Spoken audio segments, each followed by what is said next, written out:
Board games, board games, it's what I'm talking about. Board games, I'm not gonna shout. Over on that side of me is the person known as Harley. And Harley has written a game book. A, and this game book's something you can look at if you go on Kickstarter today. I think it's going to be a couple of days before it goes away from Kickstarter. And we are going to chat about that and maybe how Peter's a prat. Board games and game books is what I'm talking about. Board games and game books. I'm not going to shout. Hello! Hey! And good morning, Elaine. It is lovely to see you. And thank you very much. Oh, thank you. I'm looking very orange this morning. I am Bez. This is another episode 278 of Bezzy Beats and Board Game Blether. And today we are meeting Harley L Truslove. Am I pronouncing it correctly? Truslove. It's fine. Truslove. So long as I've gotten all sorts of pronunciations, so long as the love is there, that's what matters. Okay, so it's not Truslove. No, it's a Truslove. Common as mug. Okay. Truslove. Fair enough. So Harley is the author of Alba, which is a massive game book from ITB. It is this incredible project. Of course, it isn't just the work of one person. There's loads of other people involved. It's always worth mentioning. And I was first excited about this project. I'm going to be honest, because I am excited by numbers. I'm excited by word counts. I'm just like, this is just a hefty book. That's pretty cool. But then reading through it, I think, just one time and then experimenting with a couple of the different things, because there's like a bit at the end where it kind of forces you to finish it, if you know what I mean. So I kind of went back and explored a few of the other locations that I had not been to and then read the different endings. I'm going to say that I read through all the endings, even though I'd not officially gotten to them, just because you want to see what's going on. And it's just really nicely written.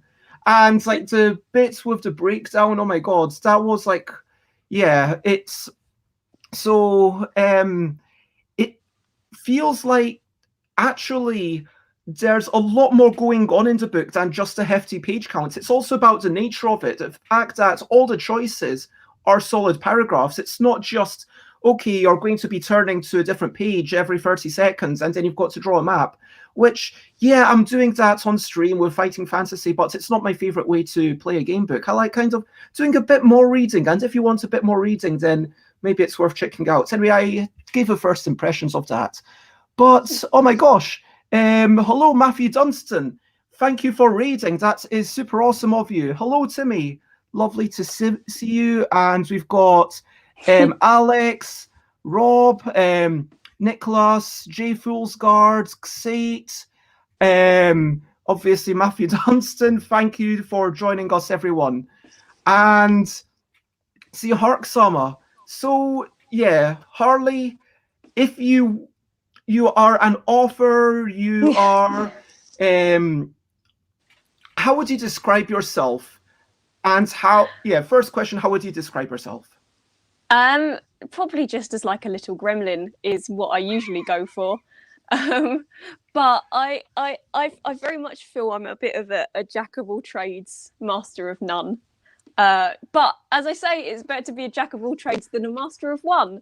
So I do a lot of stuff. At the moment, obviously, it's the writing side. It feels very strange to call myself an author, especially when nobody has. Yes, exactly. I haven't showered in 12 years. When it's raining, I have to stay inside. it seems really weird to have this massive thing that I look at and I'm like, oh, I did that. That's me. I did those words and they're on a page. So it's not quite sunk in yet. So I'm a writer. That's what I'd say. It's calling Yeah, myself an you author are. sounds too professional. That's fair. And good morning to Kelly Lee and Ben and Callum McKillen. It's lovely to see you. And the next question, which I like to ask, is why did you agree to come on this show? Personally, because I think you're really cool. Everybody knows you. I've seen you, I think in like a UKGE a couple of years ago. I saw you across the floor and I was like, should I go and say hi? Bez is really cool. And then I was like, no, too shy, wow. too shy. And I thought it would just be, you're pretty well known, so I thought it would just be a load of fun. And I've watched some of your shows before and I'm like, yeah, let's go. Aw. And apparently other people are saying similar things, so thank you very much. And hello, Shazleen, it's lovely to see Shaz. you. So let's start off, as we always do, by talking about recent highlights, living life and seeing the sights, recent highlights, playing games and other delights, recent highlights. So myself, yesterday I played a bit more Among Us. It's a tradition that we're starting on Ross's Discord. I played for the first time 2 weeks and a day ago. Yesterday I played again for the second time, and I was the imposter for the first time. My heart was pounding, and then I just killed someone at the first opportunity. It didn't matter that it was a complete newbie to the game, and I wasn't even paying attention to the names, otherwise I might have had second thoughts.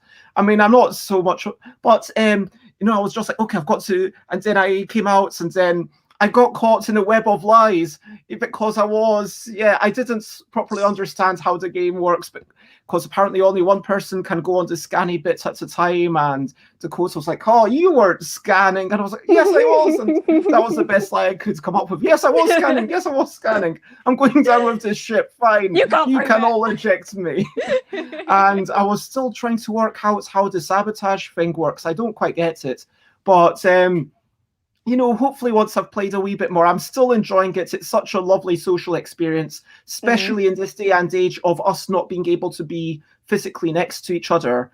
And so it captures a lot of that feeling of werewolf, one night's ultimate werewolf's life, all that kind of stuff. Last night I did manage to play a game on stream as well, as we do every Tuesday, and a few folk from here were there. Loads of people, and it's so nerve-wracking, right? So Simon was playing with us, and so we played this game called Who is Most Like a Pineapple, and everyone was having so much fun with it. So we argued about who was most like a pineapple, who was most likely to shoot rainbow lasers, who was the best newspaper headline. And people were just voting, and so it was brilliant fun. The other highlight that I've got is that I got a bunch of new books. So I love Usagi Yojimbo. I previously only had up to 22 of the proper graphic novels. I also had a few of the comics, but I'm starting to catch up, and it is just so good. I also bought the French one just because when I've got a bit more energy, I've already read it. I already love it. And also some of the more recent ones are too expensive in English. But that is the quick highlights of what I've been up to. And everyone in chat, feel free to let us know what you've been up to. But Harley, what have you been up to recently? Let us know. I've also been playing a lot of Among Us, as awesome. I think the rest of the world has. I played a game with my D&D group the other day, and it's so funny because either I'm the imposter or I am the first one to die. So there's no sort of intermediate way, and I'm so bad at being the imposter. The first time, yes, Bez is sus. Everyone vote. I vote Bez. And it was like, the first time I played it, I vented immediately, and everyone was like, I saw this person vent. I was like, I don't understand. I play this game. But I have played way too much of it now. Because when I first got it, I was playing it, and my partner was like, "Oh, you played Among Us?" And I was like, "Yeah, I don't really see that the hype." And then I played it for 3 hours straight, and I was like, "Oh, I think I understand it now." So that's mainly what I've been doing.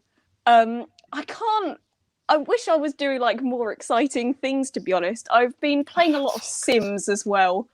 The thing is with the Sims is I go through phases, like everyone does with the Sims, where you play it for 2 weeks solid and do nothing else, and then you don't touch it for 6 months. So I'm in my 2 weeks deep of Sims. I'm doing a rags to riches challenge where you set your Sims money to 0 and you just try and make sure they don't perish. Yes, Sims 4 is pretty good, and there's a lot of discourse about whether Sims 4, Sims 3, or Sims 2 is better.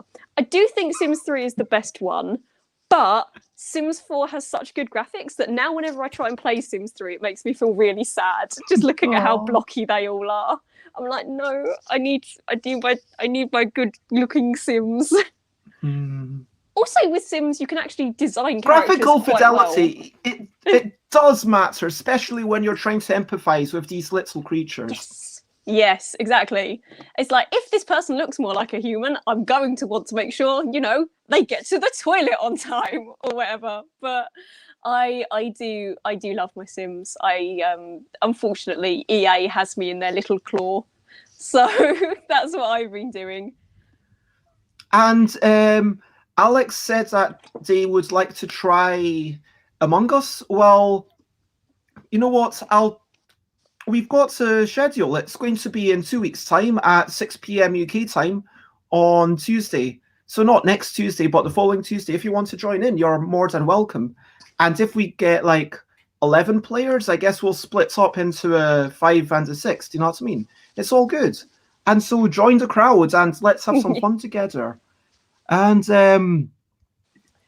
yeah, I don't know what to say to someone who's finding Discord super stressful. And I know for some people, it's like, oh my God, there's so much text. I want to read it all. Because like Twitter, I feel like I'm at the point where, okay, I don't need to read any of it, right? It's like, there's so much. I'm not going to keep up with my Twitter. I think I followed a few people and I tried it for like 1 week. That was reading literally everything. And that took me like 2 hours per day, something like that, just to read stuff, let alone just to skim it, let alone actually reply to it or anything. And there's so many interesting people. And I think it's just a case of, hey, let's check what's going on right now.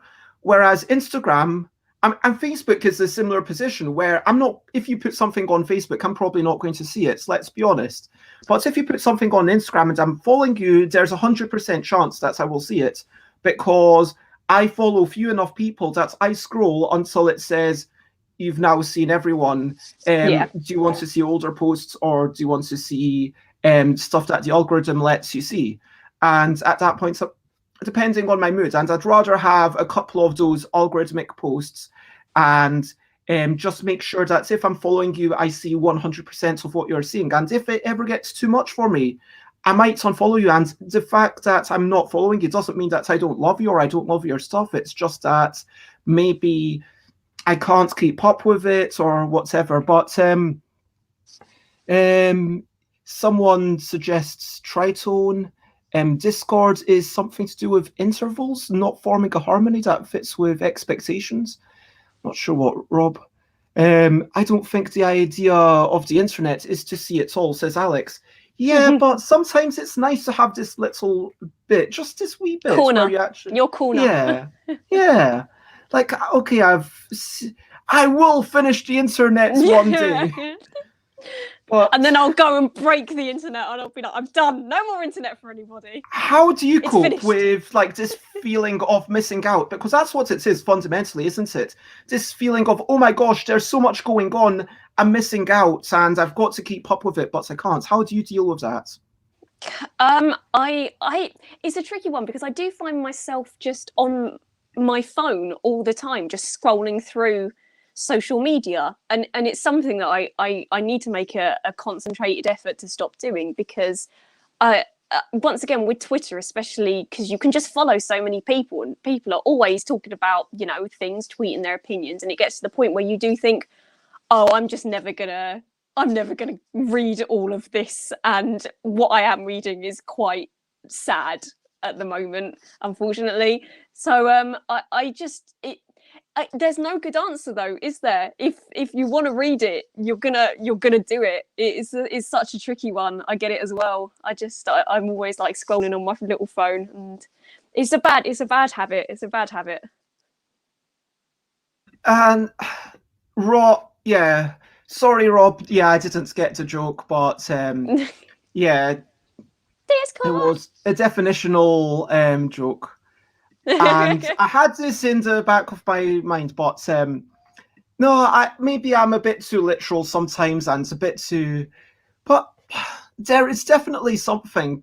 I've heard people saying it specifically about Discord, that there's too much, and maybe it's because you're entering someone's space and you feel, oh my god, I've got to keep up with everything in the space, but there's so bleeping much. Do you know what I mean? And it's like, oh, do I need to scroll back up to the top? No, just forget about it. Just do whatever you can and follow the channels that you can, and yeah, do whatever. But if anyone else has anything that they want to share, like I said, feel free to put it in the chat. Otherwise, let's move on and let's talk about a brilliant thing. What's a little thing which is brilliant? My brilliant thing is this cardigan, which I probably wear in literally every stream and everything that I do, especially at the moment because it's really cold in my flat and it's the thickest cardigan I own. I love it. I got it in first year of uni in the vintage market in Winchester. It was £45, so quite expensive, Wow. but I had a student loan and I've worn it every winter pretty much solidly since, so I feel like it was a good investment. There's little beads and stuff on it which you can see are falling off. I have 2 of them here which I've been meaning to sew back on, but I simply have not. They've just been sitting on my desk reminding me that I need to be more productive. And yeah, I wore it like when I did a web series a few years ago. I wore it there as well, and it was so funny because one of the producers' mums hated it. They were like, "Oh, Harley's wearing that cardigan again. That's great." And I was like, "Leave it alone. I love it. It's my favourite thing." So if you see me out and about, I'll probably be wearing it. I think that... Yes, thanks, Shazleen. I mean, I don't think anyone was doubting you, because it's not, it doesn't feel like the kind of thing you lie about. But I think that having a piece of clothing that you fall in love with, that you're like, yeah, this is something that I can wear all the time. And you know what? I'm going to give a shout out to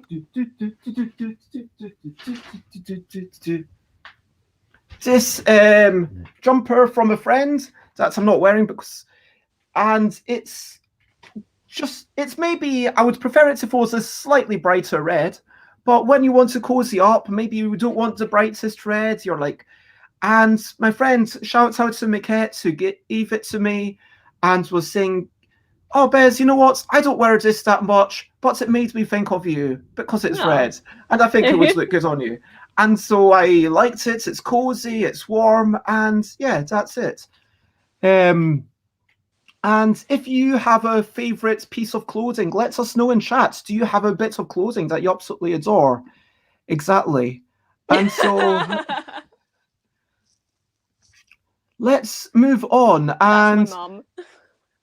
Oh, hey, yes. Harley's mum. This is my Snoot. I do wear this, I think, every day apart from in summer.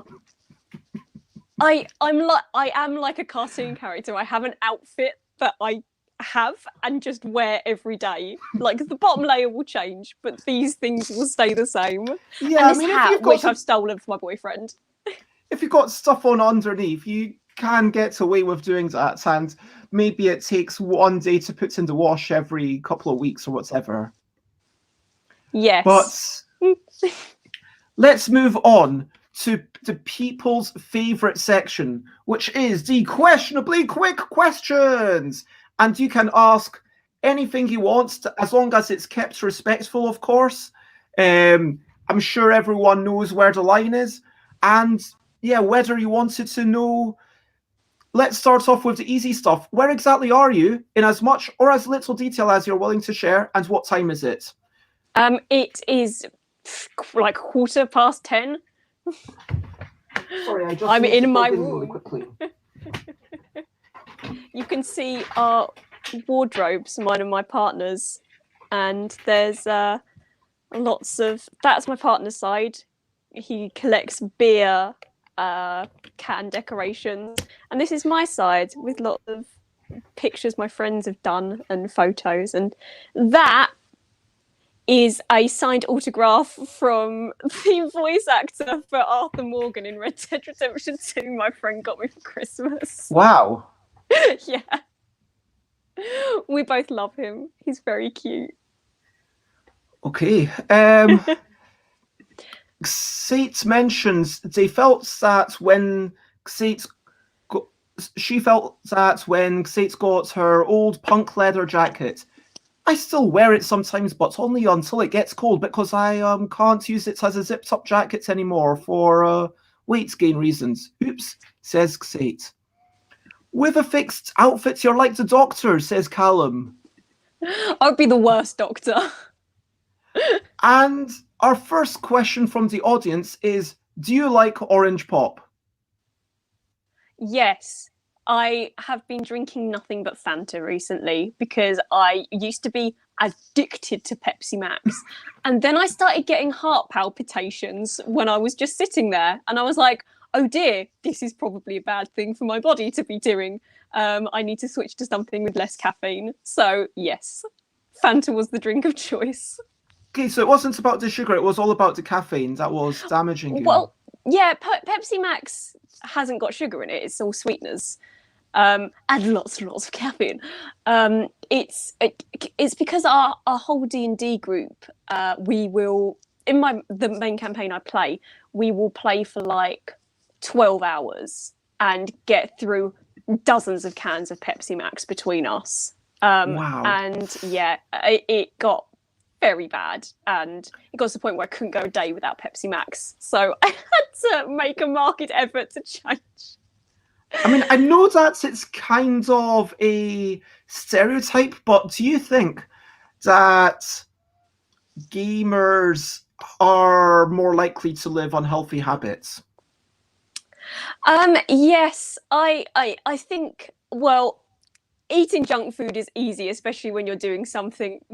Yeah, no, I know what it is. I know what happened. I did get addicted to Pepsi Max. Yes, I think, it's easier to just grab, a burger and a quick drink rather than bother to fix yourself something if you know you're settling down for a long day of, gaming. When I do long gaming sessions, I want something that's, chocolatey or sweet or fatty, just because I know it's like an indulging day, and if I'm going to be indulging myself, yes, sugar is the real drug. You're completely right. So I want something nice to indulge myself with, and but I think you've got to watch how often you're having those indulging moments, I think, is the real problem. And bless Xate, who will literally cook for board games. And, I similarly, if people are coming over, I would try and have something healthy, but so often it's tempting to say, you know what, I'm going to allow myself some sugar because I don't have it all the time. I only have it when other people are around, and kind of excuse it that way, or excuse it because, and you know what, getting a whole bunch of bananas, that could be a reasonable snack. It's going to be a little bit pricier than just a big bag of crisps. Let's be honest. In terms of calories, cheap junk food is, and hello, Idol Michael, lovely to see you. Cheap junk food is the cheapest way. That's why I'm all about the peanuts. it's as long as you're not allergic to nuts, it is the cheapest form of what I would call healthy calories. And you can snack on it. Sure, there's a fair bit of salt, but it's tasty. You can, I don't mind with 70% of my games. I'm not too fussed as long as people, if they're eating with one hand, give it a quick wipe on a napkin or something. Usually on my clothes. If there's like I would rather the games got played than stayed perfect. You know what I mean? And I bet my lentil soup costs less than your peanuts, and it serves 8, says Xate. I mean, I would be interested to. Sure, let's swap recipes. Tell us the recipe in your in the Discord. Like, it's to be fair, like going from dried pulses, lentils, and chickpeas and stuff like that. That is quite a cheap way to do it. I like chickpeas. You can get like a can of chickpeas in Asda for like 30p. I'm bringing peanuts back. I don't want the almonds or pistachio sack. Nah, I'm just kidding. But yeah, okay, this week's is red lentil chili, apparently. Oh my god. And so, yeah, chuck this. I'm going to move on from this healthy eating. Also, I love the fact that we've got a bunch of gamers together and we're saying, hey, are we eating unhealthily? And there's some people who I think it's genuinely comes from a place of being easier to do or not knowing what to do. And I think, what would be such a cool thing? Like, you should do this, Xate. Like, have a book full of recipes for gamers. Yeah. Like, recipes for gamers, just easy things that you can put on the hob and then forget about. Get a slow cooker. Slow cooker will change your life. I swear. It's great just for 8 hours and then come back and you have food. It's brilliant. It's my favourite thing. That's my advice for the chat. I'm not going to stream while I'm cooking. That just seems wrong. I mean, then the laptop might get boiled. No, I'm not down with that. Wait, do you mean like an actual cooking stream where he wants this to be in the kitchen and then Xate is in the kitchen and we're cooking stuff together remotely? But let's move on to, there was at least one other question that I didn't. Okay, so firstly, what's your favorite D&D character that you've played? Yeah, so probably the one who I've been playing the longest. I think we're coming up on the 5th anniversary of our game. And do you know what? I have a little picture that I did of her.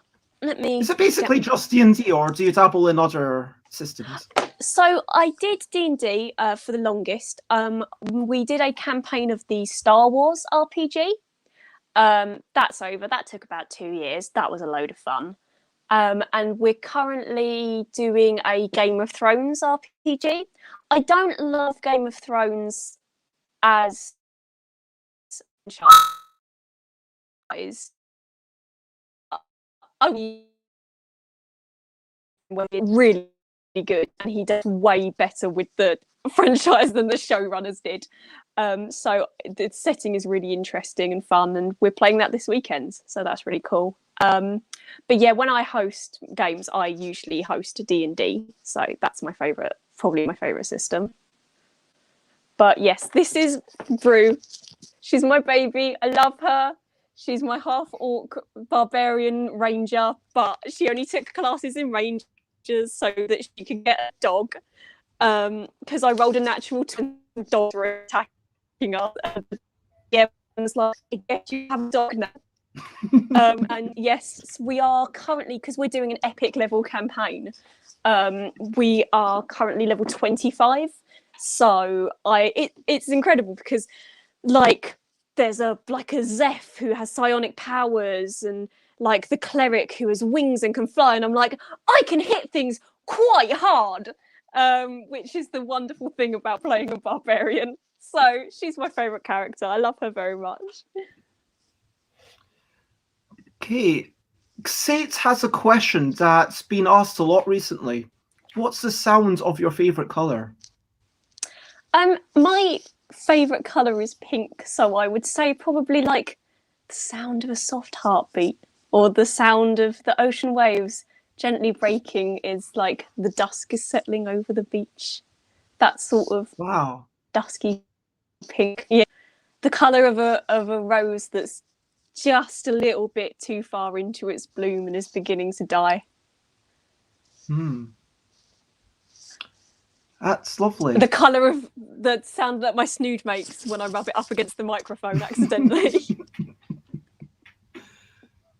So we've got a request to tell us a fun D&D story. Oh gosh. That's so. I've now forgotten every single event that's ever happened during D&D. Okay, so the one Christmas, we were playing the main campaign, and our characters were at my character's house for like the Christmas event, which isn't called Christmas, like Winter Feast, and we got attacked. And it was found out that like the people being coerced, and one of the people who was being coerced to attack us was this little girl, and we managed to save her. And then our DM foolishly like made the mistake of putting like a vulnerable child in the campaign where one of the players is like a teacher for young children. And so immediately we're like, we've got to stop the campaign and get this kid home. So we went on a sort of side quest that was just us going to the Feywild and taking this kid home rather than getting on with the main plot.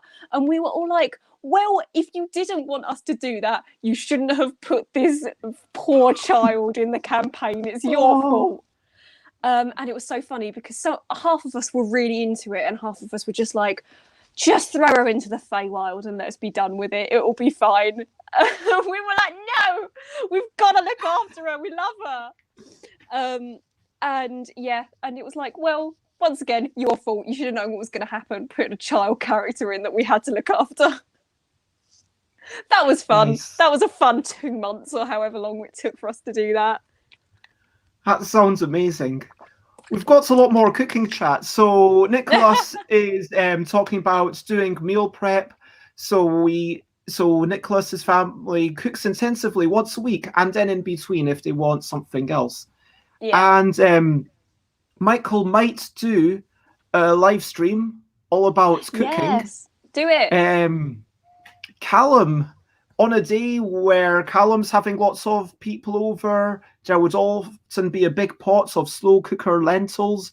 And Xate might do a live stream, just needs to learn how to host a stream. I mean, if you want, I can totally help you with that. And yeah, there were some technical issues on your side, Harley, but I think it's back. Everyone let me know if it's still good. And yeah, okay, so let's go backwards and ask about your first ever memory. Do you have one? My first ever memory? Yes, I do. I was about 4. I was in reception with all of the other sprogs, and it was milk time, and I was giving out the milk, and I remember what the milk card looks like. It was green and purple with like a dinosaur or a cow on it or something. And I turned around and I walked straight into a pillar with like tiles on it, and I bonked myself so hard they had to take me to the hospital to get an x-ray. Ooh, ouch. You can see I've still got a lump on my head there. Although actually I think this was from an earlier bonking. I think I bonked this side. I walked into a lot of stuff as a child is the long story, but yeah, I remember walking into the pillar, and thanks Mum, I remember going to the hospital to get the x-ray and not wanting to get an x-ray because I thought that the machine would suck my head up inside it. Oh my And I was like, gosh. absolutely not, brother. I don't want this to happen. But obviously it didn't, and I survived. That's my earliest memory. So thankfully, you did not get your head sucked off. I mean, I was 4. I didn't know how X-rays worked. I mean, I was making an educated guess. that's it sucks your head off. Yes. So look inside. Yes. I was 4. No. I'm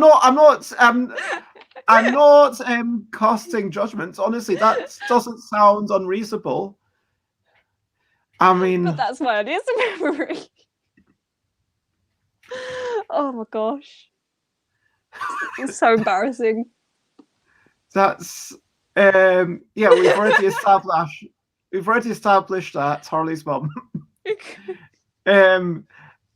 Yeah. So and then I remember my dad carrying me home. That's what I remember as well. Let's move forward to games or writing. What's your first memory of those two things, respectively? Oh gosh, like games, I remember. I mean, if we're being very basic, I remember playing chess with my granddad. That's not basic at all. That's a fairly advanced game. The rules of chess are fairly complicated. Come on. Yeah, it doesn't mean I'm any good at it though. He had a chess set that was molds of. It was a very old. Mum, if you're watching this, what was the molds that the granddad had for the chess set? Because it was like chess pieces I'd found from a dig, and they made plaster molds of them, and I remember sitting there with these huge chess pieces playing this game of chess and probably being thoroughly beaten. That's sort of like the earliest memory of a game I have. But apart from that, me and my mum used to play a lot of games like Boggle and stuff like that. That's really cool. So Xate's made a dinosaur chess sets out of clay. Oh yeah, true story. Xate's made and has on her YouTube or blog, I think, chocolate chess sets. True story. That's very cool. I would not play chess with them though. I would just eat them. Okay, thanks, Mum. That's very helpful. Is that sarcasm? No, well, I am being a bit sarcastic, but it was something to do with a chess set they found on a island. But yes, I'll see if at some point if I can find it. Was it the loose chess set? It might have been. I don't want to go and Google. Don't worry about it. But, well, now I'm. I mean, yes, after the show, I mean, hopefully you can keep your. So, how old were you when you first learned chess? Because I was quite young. I couldn't give you an exact age, but probably about 8, 9. Okay. Because I remember my mum had, well, it might have been my dad had a Star Wars chess set with like the light side and the dark side, and I remember playing on that. Yeah, it was really cool. And once again losing. Just because I knew how to play chess doesn't mean I was any good at it. Although I watched. Sure. And apparently yes, it was indeed the Lewis Island. It was that one. Hey. I've watched Queen's Gambit recently, which has made me want to be good at chess. But that also requires playing a lot more chess. So, and gosh, I remember we have Pass the Pigs. Like completely random, just rolling the dice and seeing what comes up.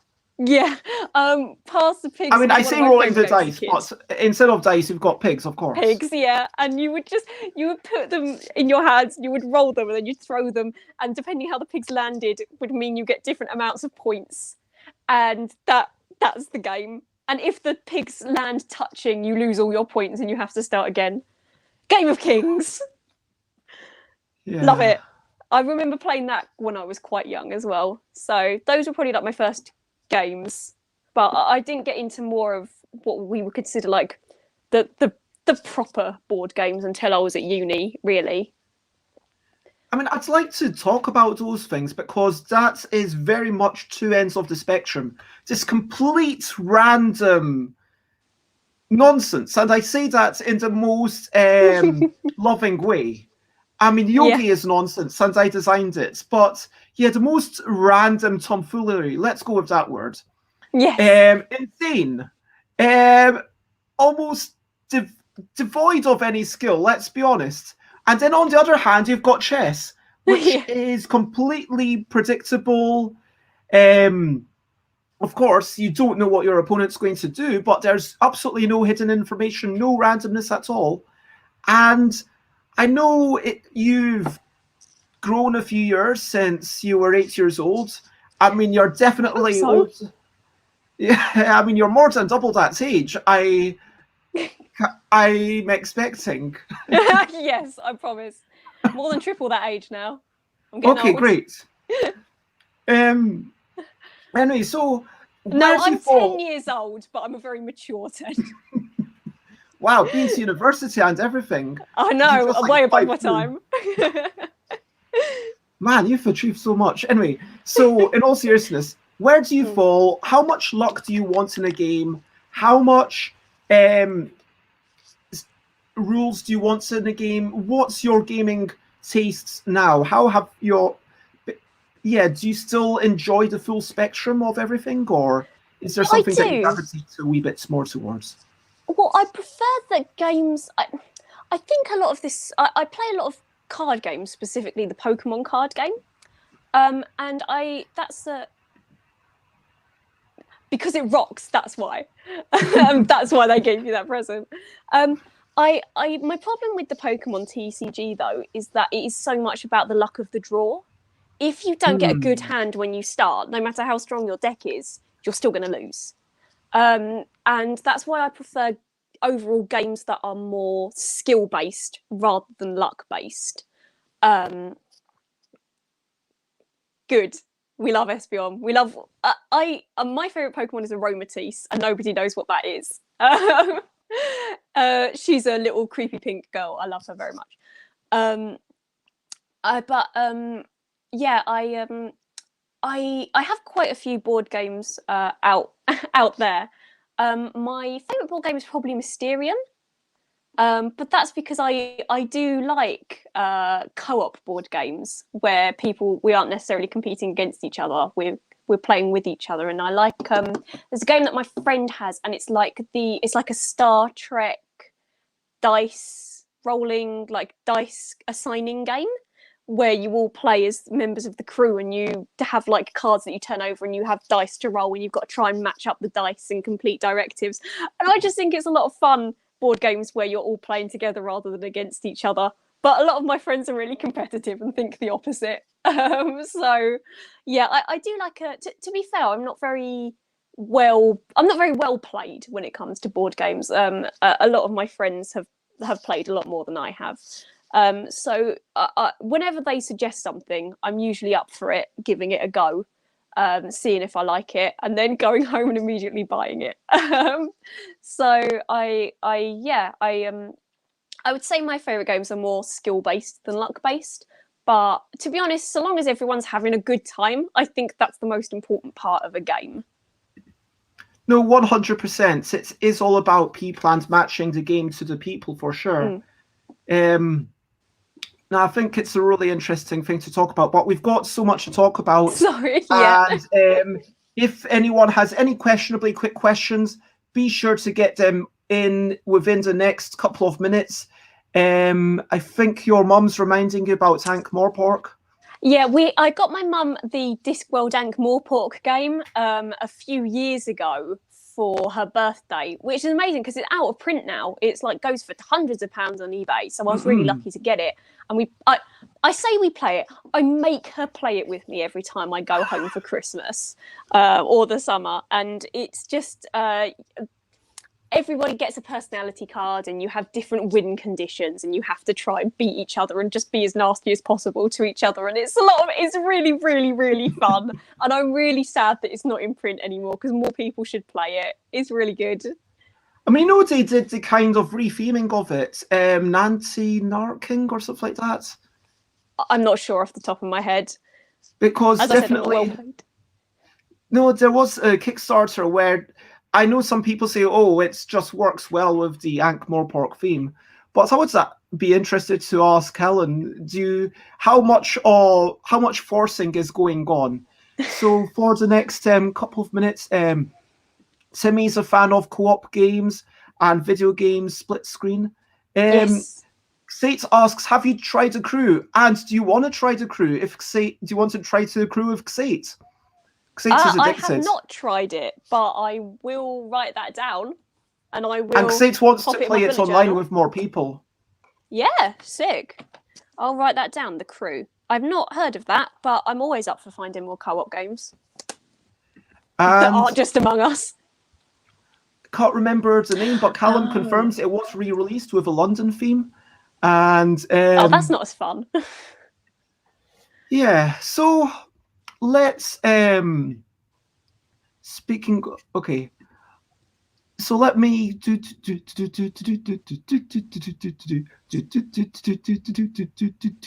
Okay, let's call that the end of the questionably quick questions. Actually, I'm going to fire a few quick ones at you. Okay, last board game you played. Oh God.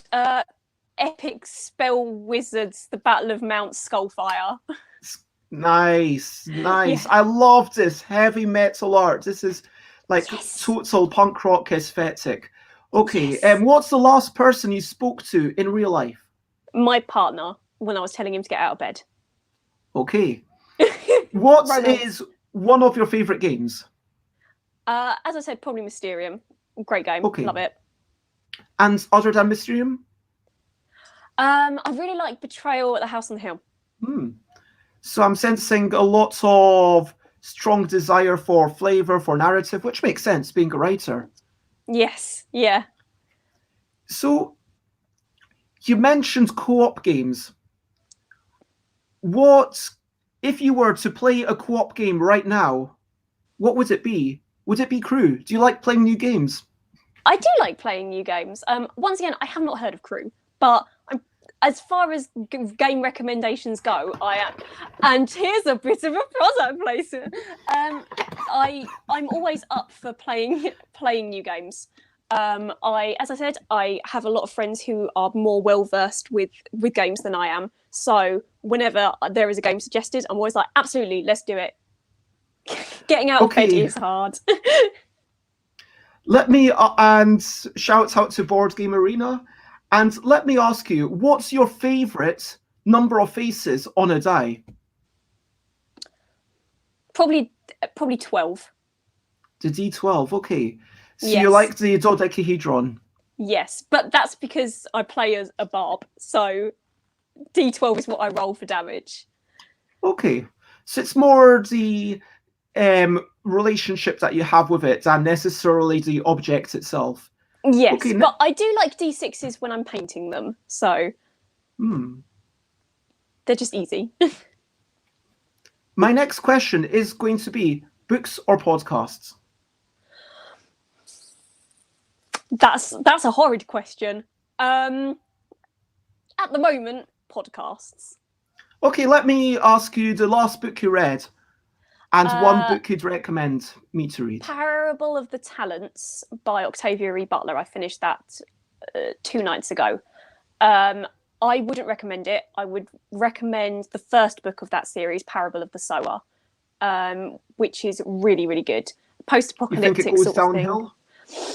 Yes, the second book is quite miserable. It has some. The first book has some pretty heavy themes, but the second one is just. The first one, I think, could have ended the series. And then the second one is like, and here's how everybody is miserable again. And I'm like, oh, good. But I would also recommend The 7 Deaths of Evelyn Hardcastle. I read that last year. I think it was my favourite book of last year. For the life of me, I can't remember who the author is off the top of my head, I'm afraid. But if you look up The 7 Deaths of Evelyn Hardcastle, you'll find it. It's a fantastic book. It's a sort of murder mystery, which I'm usually not very into, but I'd heard such praise about it that I decided to give it a go. And it's That is a good yes, title. That's what I'm yeah. going to say. Like seven deaths. Is it like, do they almost die 7 times? Do they actually die? Is it supernatural? Well, in the American one, it's stylized as the 7.5 deaths of Evelyn Hardcastle. I don't know why they took out half of a death in the English version, but it's as a quick summary, it's about a man who keeps waking up in a different body every day and has to solve a murder. Wow. Yeah. Okay. It's very good. Very, very good. Okay. Next question. What's the last podcast you listened to? Would you recommend it? The last podcast I listened to was Dungeons and Daddies, which is a real play D&D podcast about a group of dads who go to Faerun to find their lost sons. It's so funny. It's one of the funniest podcasts that I listen to. It's a joy to have it appear on my podcast feed every fortnight. I always immediately listen to it when it's out. It's so funny. Go and listen to it. There's like 50 episodes, so it's not super duper long. But, And yes. the final question that I would like to ask you is, what is a typical day in the life of Harley Truslove recently? I probably don't get out of bed as early as I should. I exercise. I have a little cycling machine that I sit, and I will usually play Overwatch while I'm exercising. Just because time passes so quickly when you play Overwatch, because it's such a frustrating game. Then I usually have lunch and I'll sit at my computer and I'll try and do something productive, whether it's writing or, something like researching or applying for competitions or stuff like that. And then I'll sort of usually have the afternoon, evening to myself. So I'll play a bit of Sims, play a bit of Animal Crossing, play a bit of Pokemon. Then I'll have dinner and probably watch NCIS with my partner, because that's what we've been watching recently. Because it slaps. I would like to... Okay, so firstly, so much love for video games. Is that increased because of the recent lockdown, or would you describe yourself as someone who likes to stay on their own, if you know what I mean? Yeah, I have always enjoyed my own company. I've always been fine if there's not, loads of people around. I do enjoy video games anyway, but I feel like, obviously, because of the current situation, it's been a lot more, I've got nothing else to do sometimes apart from play a good game. Yeah. Or I could read a book, but as we established, I prefer podcasts.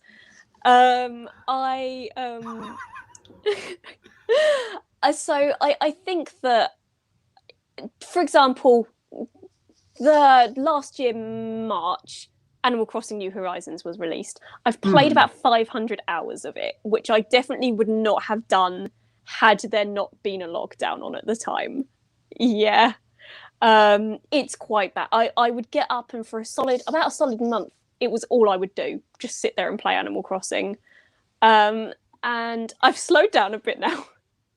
I mean, whatever keeps you going, right? Because sometimes we need just that bit of catharsis and release from the world. I think a lot of it, especially with Animal Crossing, was the simulation of being outside for people, being outside and doing outside things, to sort of remind them of what used to be. But as you said, whatever keeps people going, really. Whatever things that help you in the morning, especially at the moment. And Timmy wants to give a shout out to the new Obsidian RPG, Avowed. If you know that one? No, I'm sorry. That's totally fair. Okay, so you mentioned research and competitions. Could you go a tiny bit into that just for a minute? Like, is that research for projects, maybe something that you can't talk about or that you can talk about? And what kind of competitions? I do a lot of nothing super interesting. I do a lot of competitions and like submitting poetry and things like that. I did recently get one of my poems published. I have the magazine here, in this magazine, which was a lot of fun. It's their first issue, and I was very pleased to see one of my poems in print. And yeah, so basically just things like that. I have friends who send me, if there's opportunities, they'll send me saying like, oh, this is for like specifically trans writers or something like that. And I'll go, interesting, I will apply to that. As for research, there are things that I don't think I'm allowed to talk about, unfortunately. But yes, basically I've been spending a lot of time just at my computer for various reasons, doing my writing my own stuff that's not been for Inside the Box. So it's yeah, a lot of screen Amazing. time, unfortunately.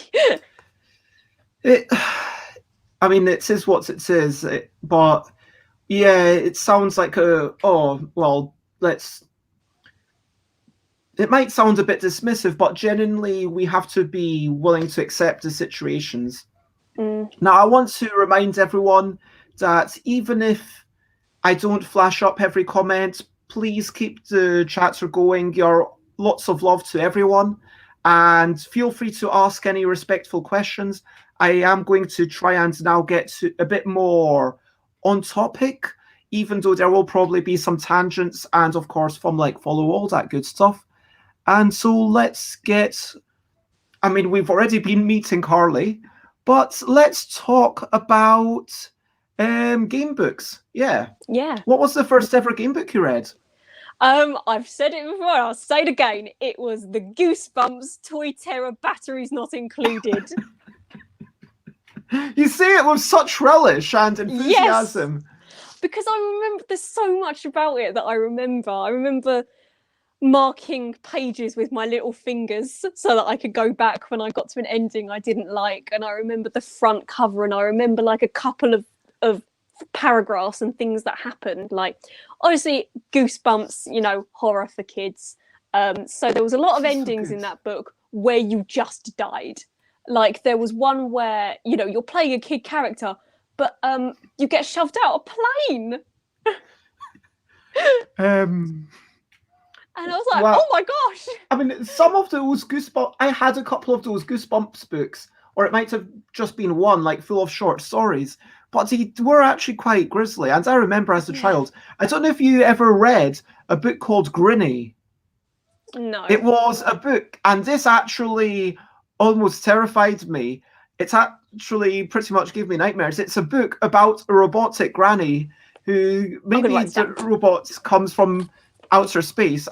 I'm sure that if I read it now, I'd be like, oh, okay, this is for kids. But like as a child, like this haunted me so much. Yeah. And then I read it, and like it was just in my mind, like little bits about it. It's about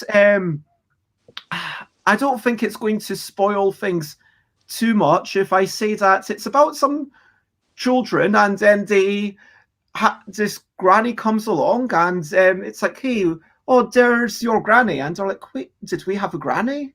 And then like just things are a wee bit odd.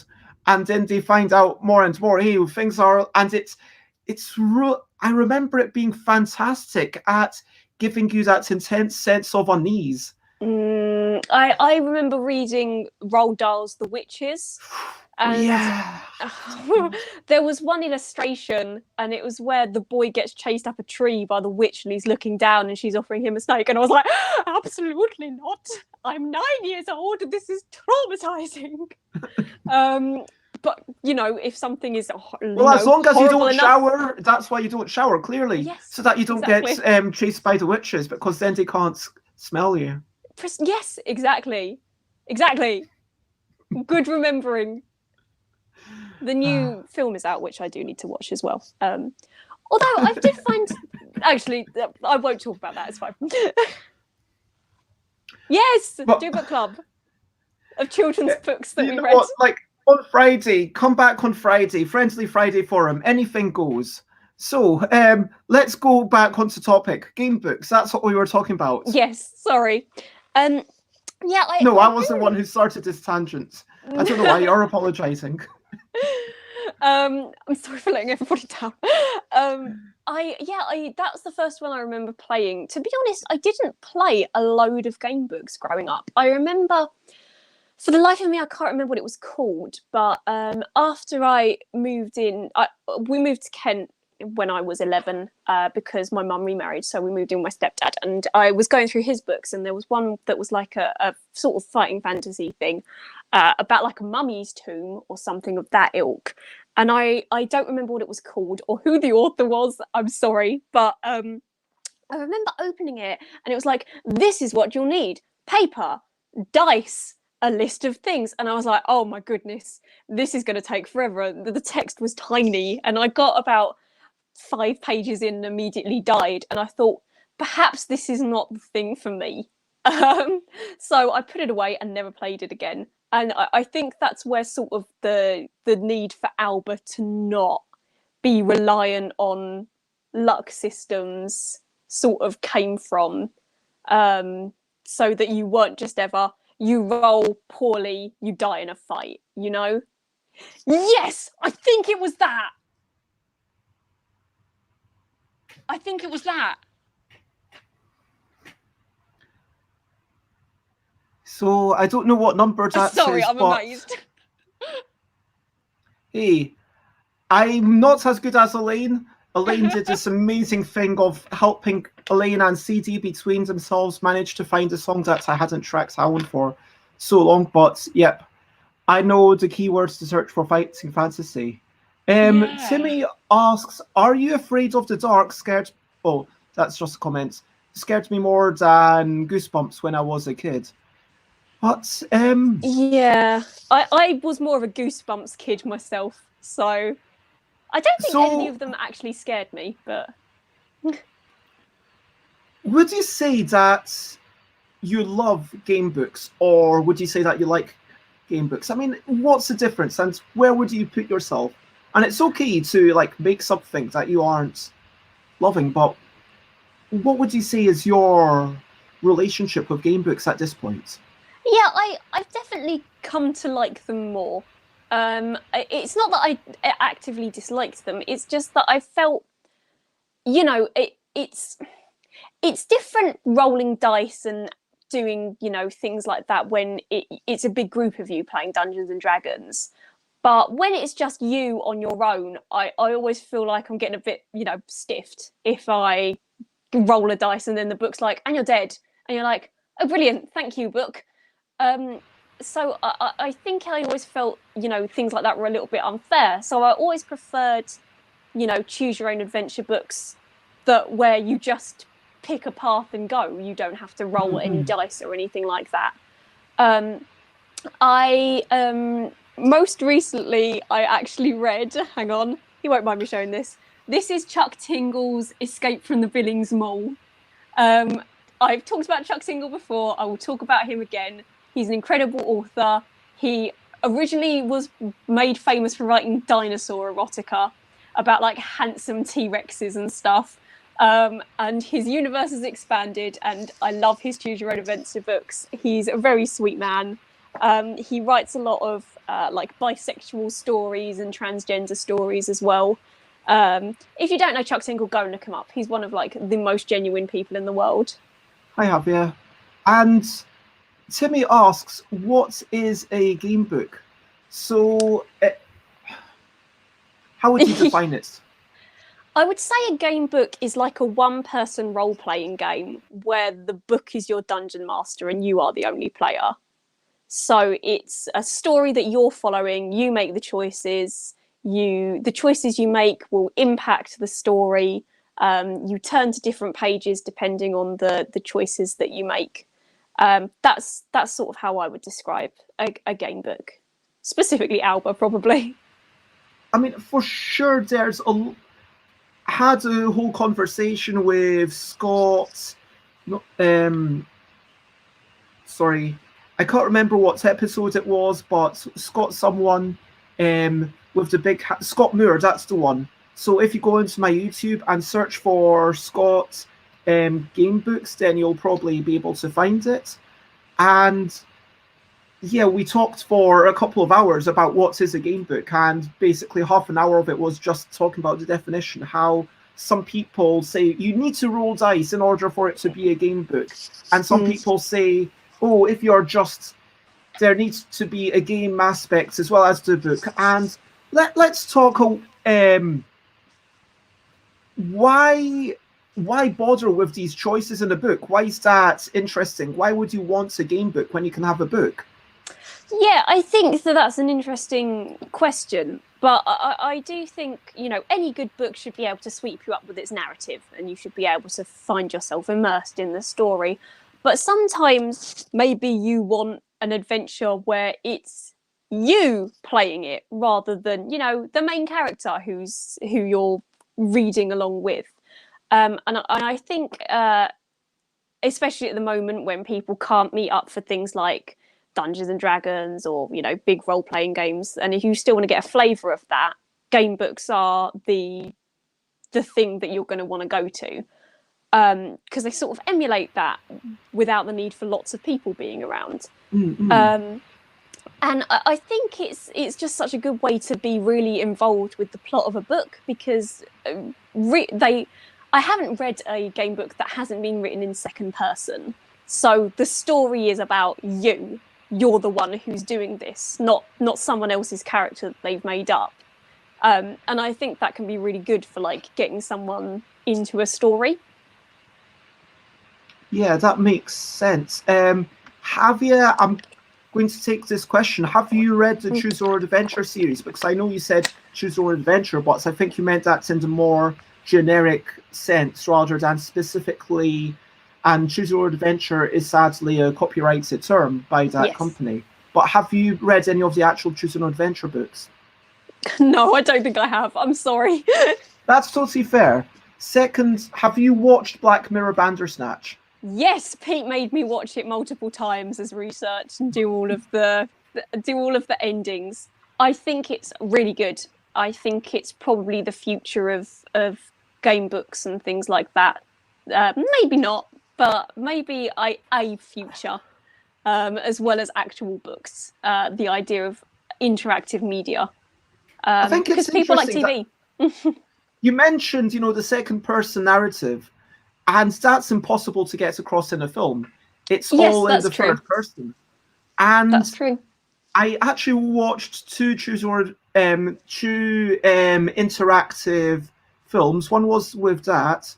One was with what's that person? Kimmy Schmidt. That's the one. Kimmy Schmidt. Yeah, I saw that one on Netflix, and that was fun. That was kind of a hey, here's Kim. Bandersnatch felt to me very much like, okay, here's something that couldn't be replicated, because the story itself is about the narrative of Choose Your Own Adventure, and because it is so self-referential, it was allowing itself to do certain things that you couldn't get with a normal, typical narrative. Now, Kimmy Schmidt, it was very well done, but that felt very much more like, okay, here's what a typical thing might be like. And for me, that was, okay, it was a nice diversion, but then, yeah, would I want to watch that over something else? I don't know, it's like, you know, even people it's a nice change, but... Yeah, like, it might be something like, I don't know. I would like to see more of that kind of stuff. I'm not going to say, let's stop all this new stuff. But I don't expect it to be, you know, taking over. It's not like game books have taken over, you know, books. It's not like video games have taken over board games. And so I don't think anything's really going to take over anything. I think it's all going to coexist. Yeah. And... yeah, sure, that might be a possibility if you had a peep show Choose Your Own Adventure episode. Imagine. So, let's have a quick Actually, let's talk about writing. How did you fall in love with writing? That's a really good question. I've always written since I was a child. I remember sort of last day of year 6. One of the things we had to do was like write a story, and I came in with like 10 pages of A4, like, let's go. I've always loved to write, and I did you know, English was one of my favorite subjects of school, and then I did it for A level, and then I went to university to study English and creative writing, and then I did my master's in critical and creative writing. So really it's just something that I've always done because I like it. It's hard to pinpoint an exact place, but obviously I read a lot of books as a child, or I had them read to me when I was very young, and I think I always sort of wanted to have that be part of what I did as well. Mm-mm. No, I can definitely empathise with that. And now let's talk about this wee project. I guess I shouldn't Yes. really call it a wee project. This fairly big project. Unless you want to mention your Jabberwocky type poem. That was in secondary school. That was in year 8. It was a we were studying the Jabberwocky, and we did poems that were like the Jabberwocky, and my teacher was so impressed. She put mine up in the staff room. And nice. I was like, wow, I'm a nerd. Oh. So, yeah, let's talk about what Alex says, this enormous project. It's a chonker. Give us an overview of what it is from the reader's perspective before we get into... So Alba is an open world adventure book where you're the main character. It's set in post-apocalyptic Scotland. The main character, as we said, who is you, goes out to explore what's left of the old world, which is what's been wrecked by the apocalypse, and explore. And there is a plot line, but I don't want to give too much away before people have read it.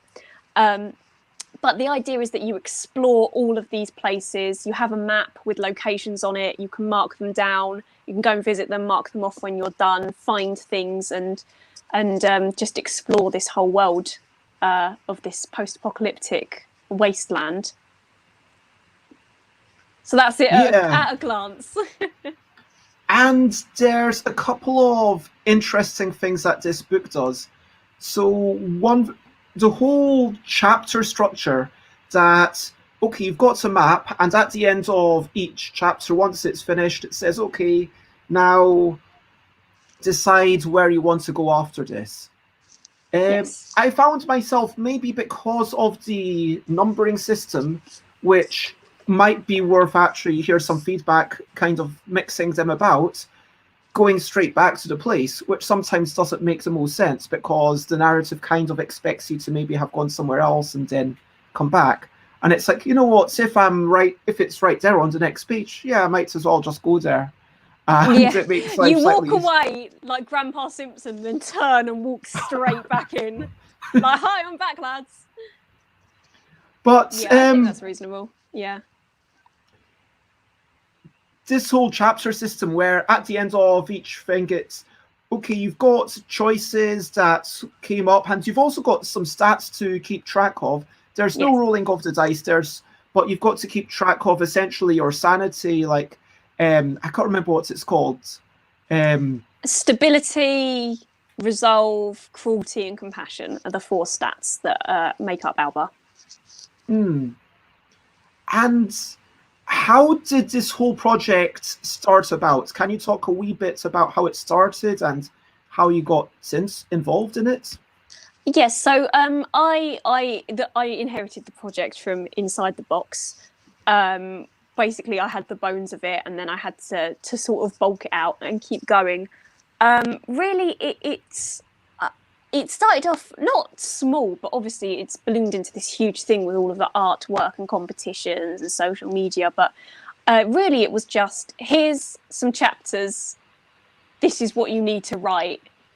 Off you go. Keep a log of what it is. And I didn't have like a word count I had to stick to. So some of the chapters are a lot shorter, and some of them, I think the longest is about 16,000 words.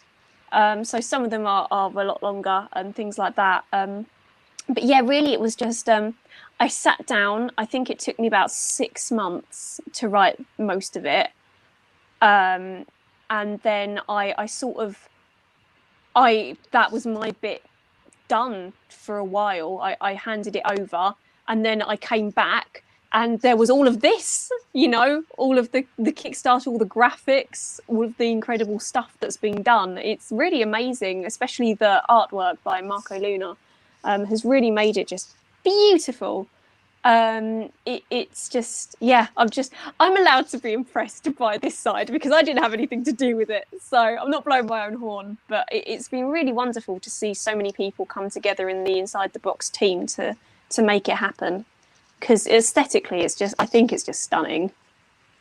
And I think that's one thing I can say about Peter, that if there's something that ITB commits to, they will try to do a really good job of it. And who was so how many people were responsible for the words, if you know what I mean, like the editing and writing? How many people were involved in that? So I wrote it, and then Linda, who works with Inside the Box, edited it. Oh, can't say that quickly. She did the editing, and she basically got it into shape and made it good.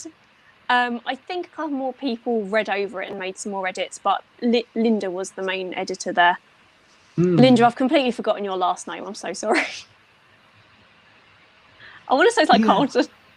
I was thinking Carter. Sorry, Linda. You've got no last name anymore. You just have one name, like Prince or Madonna. It's just Linda. I'm sure that Linda would be totally okay if they were as famous as Prince or Madonna. Do you want to say anything more about the story itself? Because I know I was asked not to read anything beyond chapter 2, which I was happy to agree with. But in terms of there's one interesting thing is that, okay, I'm not going to hold back. Like nothing's perfect, right? And personally, this is again just my own personal opinion.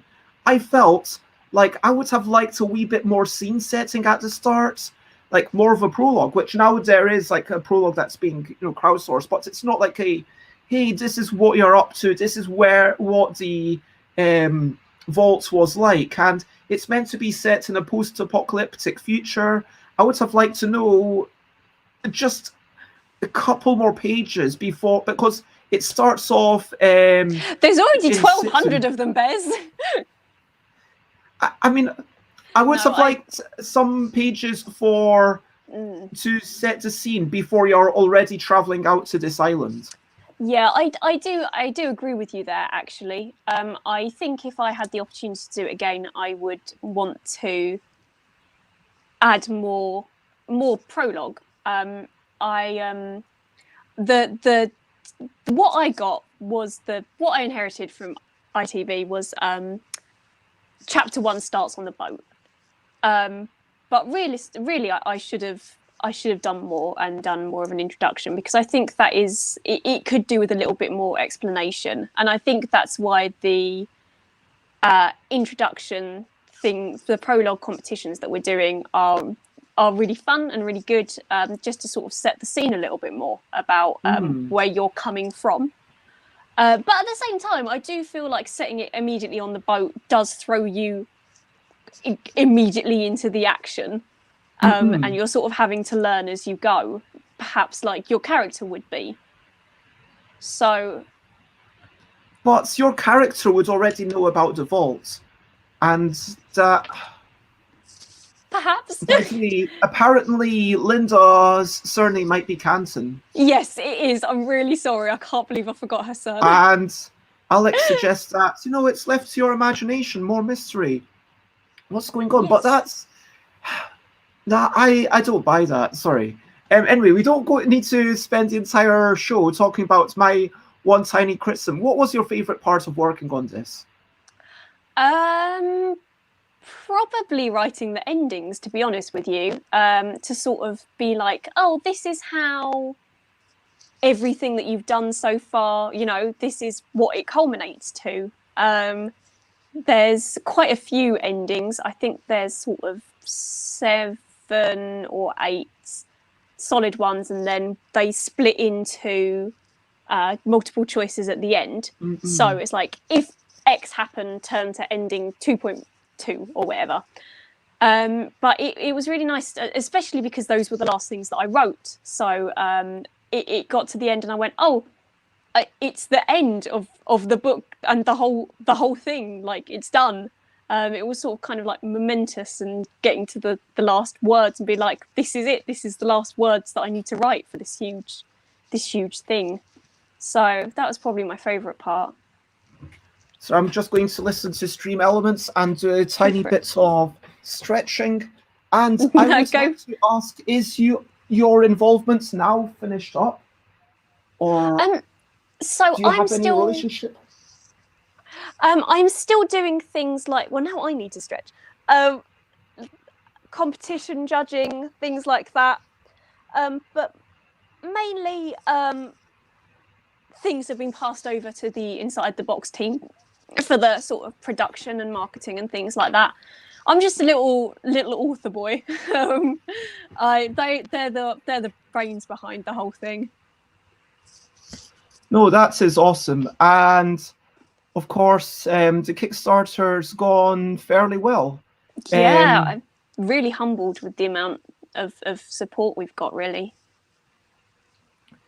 And yeah, just because, well, it's an image, I can't highlight the text, but this bit, you look at the raider beneath you who seems somewhat resigned to laying on the ground. At least they aren't attacking you, you think. Well, for now anyway. Who knows what they'll do if you move? Kill them, turn to 10.10, let them go, turn to 10.11.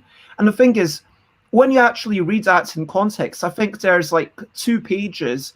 Every choice, it's not like Fighting Fantasy, where that might be the size of an entire section. Each section is normally a page or 2 pages. Yeah. And that gives it quite a different feeling. And I noticed that it's definitely moved away from Fighting Fantasy, and it moves closer to something like Being Elizabeth Bennet or Pretty Little Mistakes. With these books also, I looked through them, and actually the amount of choices going on is quite similar to the length of each section going on is similar to your book. I wanted to ask, was this always the intention to make it all quite lengthy, to make each section its own full paragraph? I think there are some that are shorter than others, but I didn't really want it to feel like any choice was a cop-out, you know? Like, you get to it, you get a tiny chunk of text and you go, oh, so really that didn't matter. I wanted to try and make the choices matter as much as possible, so that you always feel like no matter what you choose, it will be the right decision. But yeah, so that ended up with just that how that culminated was a lot of the sections are quite long, because everything you do should have an impact on the narrative and move you forward, even if it's just within the narrative of that chapter. So I think it's a nice thing to know that as a reader, whatever you choose, you will get a lot of reading out of it, you know? That's the idea of a book. I'm going to say that there are quite a few sections that are quite similar to some other sections, especially, yes. I think it's in ending 9, I'm thinking specifically. There are some very similar bits where, okay, out of 2 pages of the text, maybe 50% is the same, but some details have been altered.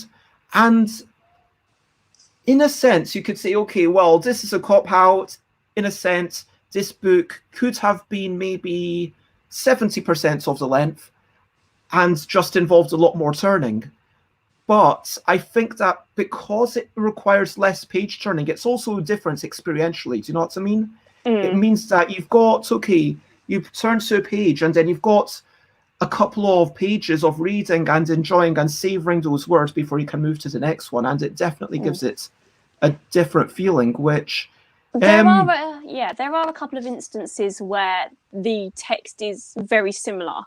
But that's because it's, once again, the small choices that you make may impact a lot of the stuff, but may, you know, it's still in the same place. So the description may be very similar, things like that. That wasn't like a plan to pad out the book more. No. I'm not saying that. It was, I guess, you know, and don't think ITB has done this even as any of the marketing, but it is a very, okay, it's 1,200 pages. And then but like, you know, as I think, who was it? Rob Harper. I think it was Rob Harper in this chat said, you know, word count is a terrible reason to buy a book. Frankly, if you're buying it just because it's got a lot of words in it or lots of pages, well, don't buy it. I'm going to agree with that. Unless don't you're like, buy it because it's long, buy it because you want to read it. But the fact that it's long, doesn't that suggest that there's more of an adventure there, that there's more reading to do? And you... Yeah, I think that it is a 50-50, because obviously the suggestion of a long book, once again, suggests there should be a lot of adventure, a lot of, you know, possibilities for rereading, a lot of things you won't get to the first time round. You might get to them at the second or the third, or maybe in the fourth or fifth. But you shouldn't buy a book because it's long. You should buy a book because the premise is interesting to you, you know? There's no point being like, well, I hate post-apocalyptic stories, but I'm going to buy Alba because it's pretty big, you know? So I mean, I think you can see both ways of that, yeah. I want to talk about what Javier brings up and then what Callum brings up. So firstly, Javier saw that there are some sorts of stickers and resets pack, and asks what is required to read and play. I'll let you answer and then I'll give my own answer, having read through it. Yes, so there's a character sheet that will come with the book, and you can add stickers onto it in order for you to keep track of items and encounters and places that you've been. So it will come with a set of stickers for the book. You can buy recharge packs on the Kickstarter, so that you have extra character sheets and maps and things like that. I don't believe you need a pen unless you want to like write your name down or the name of your explorer. I believe it can all be done via stickers. And it comes in an envelope, and there's a system of keeping this all together. Personally, when I played it, I used half a sheet of paper and a pen. So I kind of just listed the things, and I was like, okay, that's the thing I've got. Okay, I've got that thing. Okay, that's my stats. And for me, I don't have a printer, and you can totally play it with the book, a sheet of paper and a pen. It might not be as intended. You don't get the joy of putting these stickers onto a map. And I think that there's something nice about putting stickers onto a map, but I would say that you don't really need it. Yeah. It's not essential. You can't not play the book if you don't have the stickers. You can do it like how you did with a piece of paper. In fact, it might be easier for some people to track it that way. But I think the stickers are just sort of like a nice add-on. Like aesthetically, you get the sort of added bonus of things that you are doing by peeling them off and sticking them on, and everyone loves stickers. So, and at this point, I should point out my own bias for those who haven't watched one of my previous shows or who might be unaware.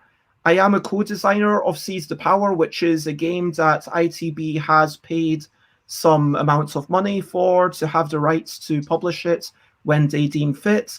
I have asked for an extension given the pandemic situation, and to ask them to not do it this year at least, and to kind of delay it until we are able to go back to in-person playtesting because for that game there's a lot of trading going on. But at this point, just to say that obviously I do have a vested interest in the financial success of ITB and their ability to make Seize the Power a good thing. Do you know what I mean? So I Yeah, just want to absolutely. point that out, and that's a disclaimer of bias. I don't think I. Oh yeah, and Peter and I are friends. I've had Yeah. I've played games with Rose. I've had Rose over to my house a few times. We've played games together, and yeah, basically I am biased about pretty much everything. But in this board game industry, it's a small industry. But yeah, just to give a wee disclaimer there.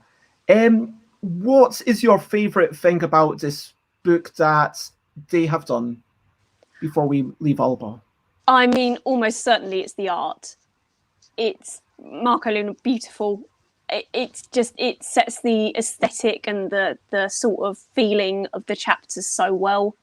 The sort of black and white sketches, almost like something that your character might have drawn as they're going along to sort of mark the places where they are. I just, and it's just such beautiful artwork. I can't stop singing its praises, really. It's just made it look so great and so immersive and lovely. Oh.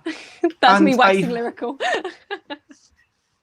There's a wee thing, and I think I've already pasted the link. There was one question from Callum who asks, with the huge success of the Kickstarter, are you planning to write another one? I would like to. I have got ideas for future projects. Hopefully they would be with Inside the Box, seeing as I have a good working relationship with them. Yeah, they were really. Inside the Box are a really lovely company. I like all of them. I get on with them really well. They're really nice people, and I think that helps. Yeah, but I would like to. I think is where we're at the moment. Yeah, at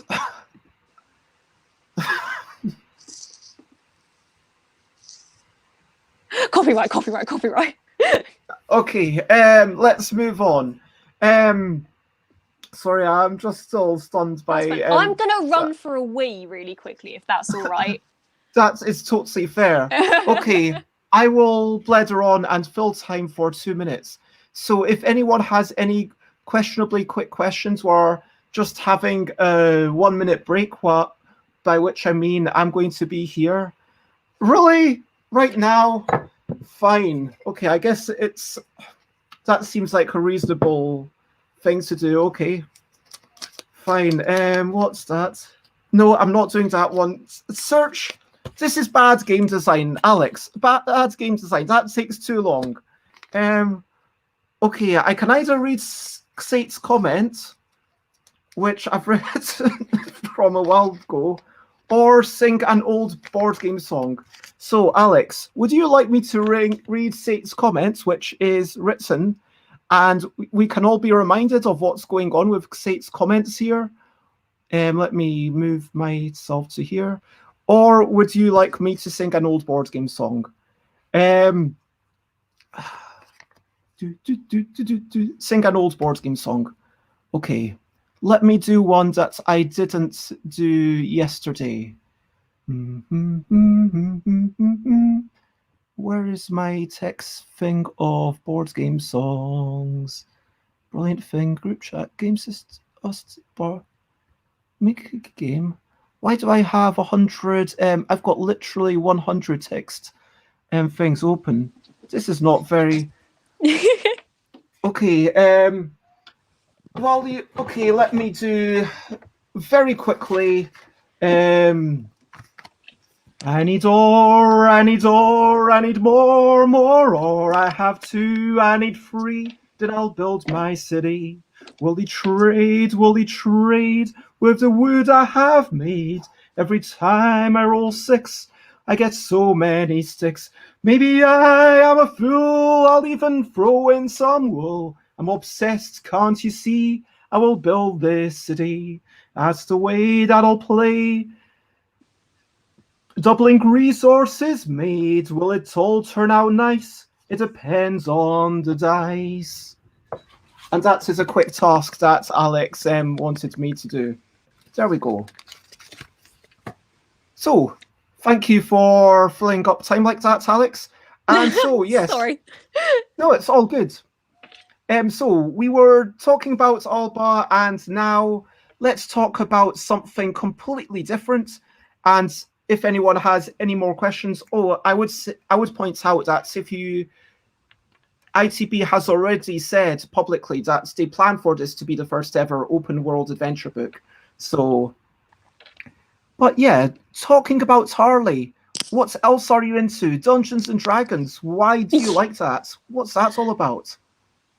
Yeah, I don't know exactly when I got into it. I've always liked fantasy. Terry Pratchett is my favourite author, so I've always liked kind of silly fantasy, and more serious fantasy and stuff. But I one day when I was living with my housemates in the second year of uni, I went, "We're going to play Dungeons and Dragons," and I sort of didn't give them a choice. So I bought the starter box of the Lost Mines of Fandalva or whatever it was called, one of the starting adventures, and we had one set of dice between the four of us, which we all took turns rolling, which is mad because that cupboard there is all of my D&D stuff now, and the top shelf is just dice, of which I have far too many. And then I really wanted to play it like properly rather than just me being the DM and reading out this booklet of and then you go through the city and there's a goblin. And my friend who I met through doing acting things, he was like, "Oh, one of my mates is looking to do a semi-regular D&D game. Would you be interested?" And I was like, "Yes, I would." And yeah, and that's when we started doing the campaign, however many years ago it was, the 3.5 campaign, which is now in epic levels. As I said, I play that group, and sort of a few more of us have sort of spiraled off. There's different games that go on with different people, different systems. Like we are also playing. I say playing. It's been a long time. Looking at my DM. Yes, Sir Terry. He's sorely missed. We play Monster of the Week as well over Discord and stuff like that. So lots of different ways of playing lots of different games. You're on mute. Have you read anything by Brandon Rawlings? Asks Seahawk Saba. I haven't. I'm really sorry. No need to apologise. I need to be more well read, to be honest with you. Once again, I'm no making one can notes. read everything. No one can play everything. But so, I can try. Before we started talking ages ago, when I invited you, you mentioned you wanted to contrast Dungeons and Dragons with a game book. Your position being that the game book itself is like a dungeon master, and you could almost argue that it's like the author is being the dungeon master, reaching through the passages of time, and obviously not quite adapting quite as much. But yeah, what do you have to say about this position? Yeah, I do think it is a one-person RPG. So the book in that situation has to be the dungeon master, the one who's telling you what to do. Obviously, as you said, that there's not, without a live person there's not as much give and take. There's not as much, I rolled a natural 20, now let me have this dog. But I do think that obviously there's similarities in the way it's told. Like both of them will be like, "Oh, to be fair, it depends on how your dungeon master plays, but it will often be like, you go and do this rather than your character does this. It's you, what are you doing? Which is obviously second person is the way that game books are done. And the idea of, obviously you can't pick any, Dungeons and Dragons as real people working off of each other is a lot more freeform. You can say, can I go and kiss the goblin at the bar? That won't always be an option in game books. The choices are more limited. But I do think you're on mute, Bez. Why do we always need to fight? Why can't we kiss the goblin is what I asked. Yes, exactly. Why can't we kiss the goblin? Goblins, I love goblins. Misunderstood. My favourite D&D race. But I do think that it is like a small one-person D&D game or RPG game, just you and the book. I think goblin. Uh, um, Gameblin, a gaming goblin. so I guess that brings us to the third thing that we suggested that we might talk a wee bit about, which was all about representation and queer narratives. Now, I know Ian Livingstone, and to be fair, for the time, like it was done in 1982, the Warlock of Firetop Mountain, right? So the world was a very different place. That's 39. Wow, 39 Almost years 40 ago. years ago, yeah. Yeah, there's going to be some I wonder what they're doing next year. I might actually, anyway. So yeah. Make a note of it, come back. yeah, I was going to think I might reach out. I've got an idea, but anyway. So my bet for internet isn't coming for almost a year. What? Goblins. Oh yeah, there's also a pretty good webcomic about NPC goblins that decide to go adventuring. If you've read that one, I know of it. I haven't read it, which is very sad considering my goblin appreciation.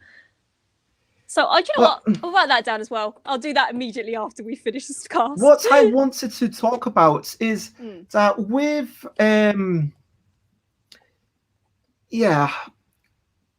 you go through the Warlock of Firetop Mountain, and true enough, it never refers to your gender. It never says he or she, but there are definitely some points where it's assumed that you're living in a heterosexual society and you are male, and it's very gender normative, heteronormative, and like there was only one section that made me feel which was when you're leaving the village, all the women are crying. It's like why do you have that? Why are the women crying because you leave the village? Well, you're the most prolific lesbian that the country's ever seen, you know. I like that. I like that reading of the story. But it's like, I mean, it's clearly meant to be a sexual thing, isn't it? I mean, it's just, why is that even in there? It's like, if you're a gay man, or if you're fantasy, isn't it? a heterosexual woman, or then it's the power fantasy of not only are you a man, but you're a man who's had sex with a lot of women.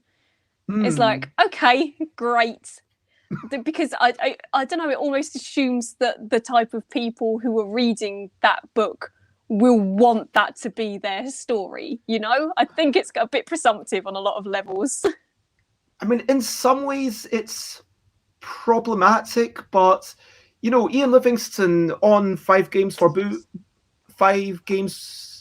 Doomsday, brilliant show. Check it out. And I'm biased because I was on that show once, but genuinely, it's one of my favorite shows.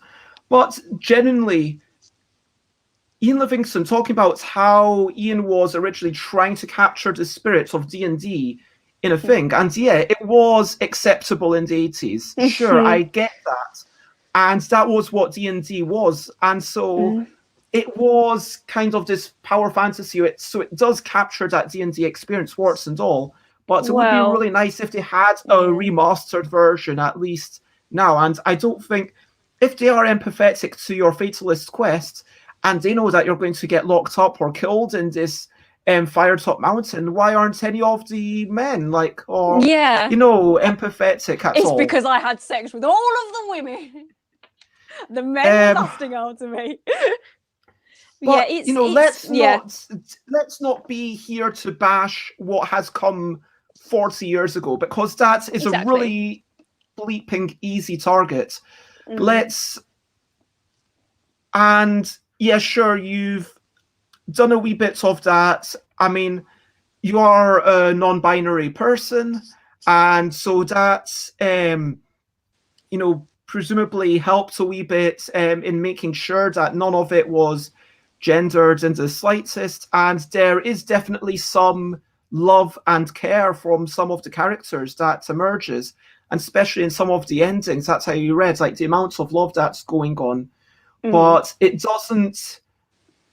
not clearly sexual. It can be very much, the love of friendship and just the love of compassion and friendship, which I think is such a powerful thing in there at the end. I'm sure you know some of the bits I'm talking about. Yeah, that ending I think is very open to interpretation, whether you want it to be friendship or romantic. I think you could read it either way. But yes, I very much, when I was writing it, I wanted to make sure that whenever the character is referred to, they're not referred to as like, you boy, or something like that. It's always like, out. you rapscallion. It's always like outsider or wanderer or something like that. A name that is just a title rather than a gender. I think there's maybe one or two instances where pronouns are used for the main character, which is always they, not he or she. But I really wanted to not have pronouns as much as possible, just so that you could, any person of any gender could feel like they were the one who was the main character. Or you can imagine your own character of any gender playing it, to be open. Exactly. Yeah, and Morrowind apparently calls you Outlander, and yeah, do you think that those pronouns that were used, I mean, I've not read every word in the book, and that's okay. Very few people have. I'm not looking at it with an editorial eye. I'm looking at it with a, do I enjoy it? It's just, I wanted to get a quick overview before, potentially having you on. And I didn't notice that, but it makes me wonder, could you have eliminated even those few instances of it? Is there value in eliminating those few instances of it?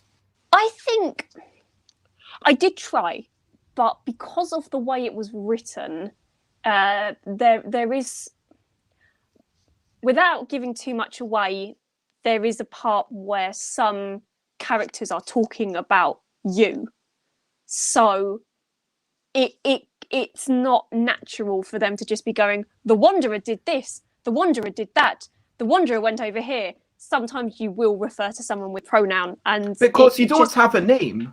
No, you don't. Well, I mean, in your heart you have a name, but there's no name written down on the in the book. So you really are just known as, the Wanderer or the Adventurer or you over there sort of thing.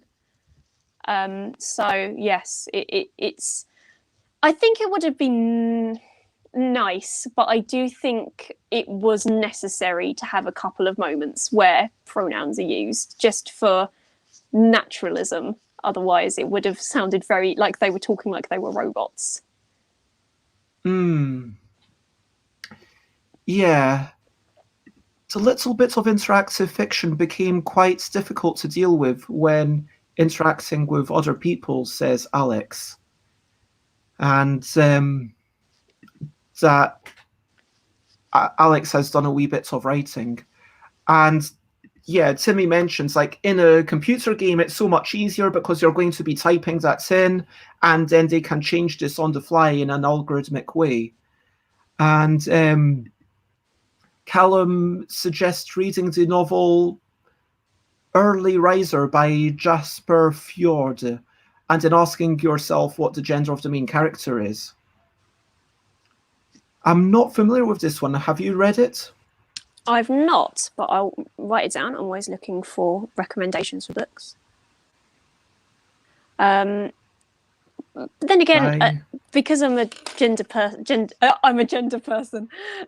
because I'm non-binary, I personally don't really think about gender that much of main characters, unless it's a specific thing for the narrative.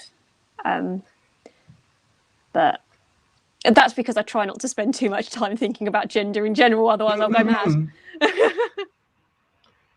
And just to say, I'm going to show this character sheet that I got. I think this is okay for me to show.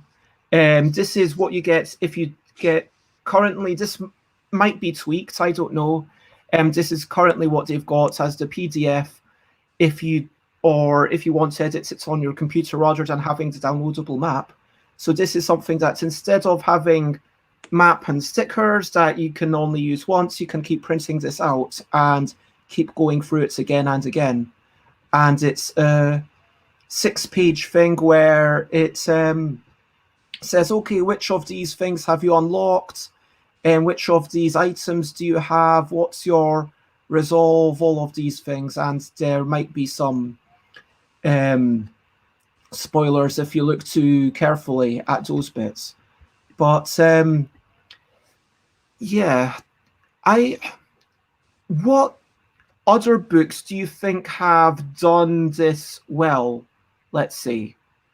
Do you think there are other game books, or whether it's a game book or a game that you can point to and say, you know what, this is actually shown off not just being neutral by using neutral pronouns in a rule book, but it's actually going above and beyond and actually sharing queer narratives. One that comes to my mind is Fog of Love, especially the expansions by Nikki Valens, where once Nikki got involved, there's actually now 3 covers to the main game. One is a male presenting and a female presenting, if you want to equate it like someone in trousers, silhouette in trousers and shirts, someone in a dress. And then there's one with 2 people in dresses, there's one with 2 people in trousers and short hair. And that's, I can't think of any others really, other than maybe to say that, okay, even though it's not a queer narrative or anything, maybe you know, Jane Austen, I'm not going to say there's anything modern about this, but for the time, you know, Elizabeth Bennet actually is very headstrong and very independent as a woman, and it's very admirable. Kind of saying at one point in the book, no, I'm not going to marry you. Sorry, spoiler alert for it's been the book's been out for several hundred years, it's fine. Yeah, but, you know, maybe someone was thinking, you know, I've never read Pride and Prejudice. I'm going to go off and read it. I'm going to start reading it today. Oh, I'm almost in the chapter where... but seriously, though, I mean, the fact that, yes, spoiler alert, a proposal gets turned down. And for that, that's, I think, a really big deal for that day and age. And... well, when we were... I did a web series from Mansfield with Love, which was a modern retelling of Mansfield Park by Jane Austen.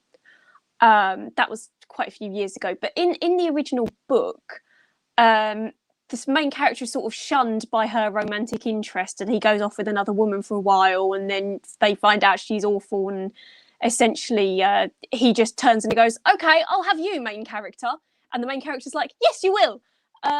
Sorry, I summarised that really, really quickly. No, that's fair.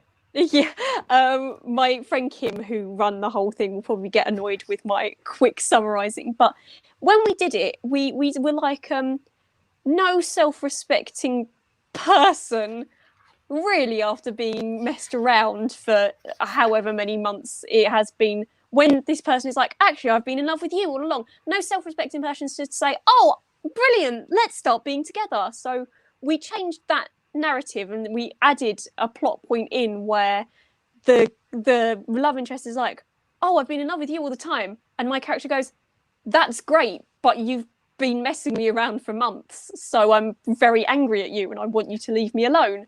And everyone in the comments was like, yes, this is what should have happened, like, brilliant, thank you. And it was just nice to sort of have that changing of a narrative for a modern retelling. I really missed that show. It was a lot of fun. But yeah, like, as when we were talking about like queer narratives, I can't think of any. The only example that comes to mind is the video game, or Dream Daddy, the dad dating simulator. Not just because it's like you are a gay man who dates other men, but And it's not sexual. It's actually very romantic and sweet. Yeah, it's I've not, just it, from the the wee fact bits that that I've you're seen. yeah, the fact that you're gay doesn't really factor into it. It's just a romance that happens to be between two men, which is great. And there's also a character in it who's trans, and it's never mentioned that he's trans unless you go his romance route. And even then, it's not like oh, I'm trans, woe is me. It's like, I wear a binder, and that's as much of the story as you get into about that. It's just like, oh, this guy's trans, but that's not his only plot point as a character. It's really cool. It's just a really nice game. I know it was a massive meme as well, but overall, I think Dream Daddy is great. Yeah, I've just heard about it through the Mind Games podcast, and who's the person who runs the Party Games cast, the podcast about party games and games you take to parties. But that person did it on Twitch one night, and I saw a wee bit of it. Bruce Vogue the Third, that's the one. But yes, a nice guy, and you can be trans, and it's doesn't ever come up in the narrative. It's just a thing that you are, which is nice sometimes for a trans character's whole personality not to revolve around the fact that they're trans, almost as if trans people are real people, you know? Yeah, because I mean, don't get me wrong, like sexuality and gender identity is part of life for sure, but it's not okay. There are going to be more challenges, because maybe a lot of those challenges are because of lack of acceptance from society, if you know what I mean. And that's where the real challenges are going to come from. So, but then there's the question of, should art reflect that? Or should art reflect the world that we want to see, the world we want to live in? Where ideally in our world, it would just be no more a factor than, oh wow, you're cis. Oh, great. When did you realize that you were cis? Or hey, when did you realize that you were heterosexual? Or or when did you realize that's... I think that's such an interesting thing that you bring up, because in my D&D game, like a lot of characters are not cis or not straight, and it's never meant to be a big thing. It's like, this is just, and then you see he's got his shirt off, and you see he's got 2 scars underneath his nipples, and it's just, that's it, like, he's trans, that's it, sort of thing. But should we be? I think the issue is that I would like to see more trans narratives explored, but so many mainstream trans narratives are, I'm miserable because I'm transgender, or I'm gay and I'm miserable because I'm gay. It's like, I've got to do a tiny rant. My friend lent me More Happy Than Not by Adam Silvera, because they were like, oh, this is a book about gay people. And I read it, and it was the most miserable thing I've ever read. And I was like, why did you recommend this to me? This is horrid. It's about a person being depressed because they're gay. I don't want to read about that. I've already done my time of questioning my sexuality and feeling miserable and being unsure about myself. Why would I want to spend my free time reading about stuff that's just going to make me sad? But it's not to say there's not value in those narratives, but yes, it's English because it's is the only one. I think that's the key issue. That's because it feels like it's the only narrative that exists. Yeah, that's why Schitt's Creek. I really like Schitt's Creek because there's a gay story in it, but it's the fact that it's between 2 guys only comes up like a handful of times. It's just a romance.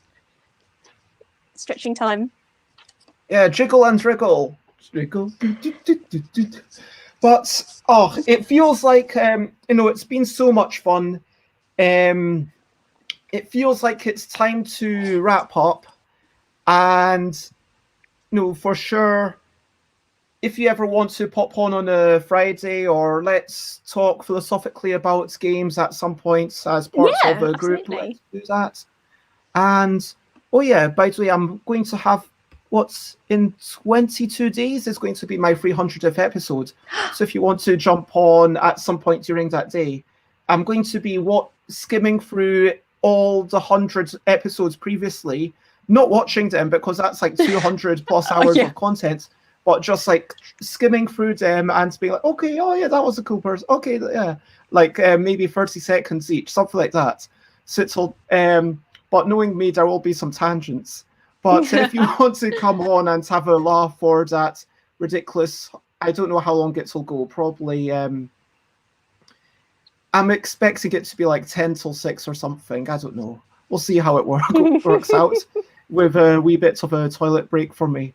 But Javier, who's Spanish, who says, we translators usually have to think outside the box to rephrase things in the target language to avoid falling into that. Yeah, I did an interview in German the other day, and the interviewer was like, yeah, I have to think about how to translate this because obviously you use they them pronouns, which doesn't always translate into other languages particularly well. So I feel like in that way maybe I'm lucky that I speak English as my first language, because that's allowed me with pronouns to have a lot more fluidity with that.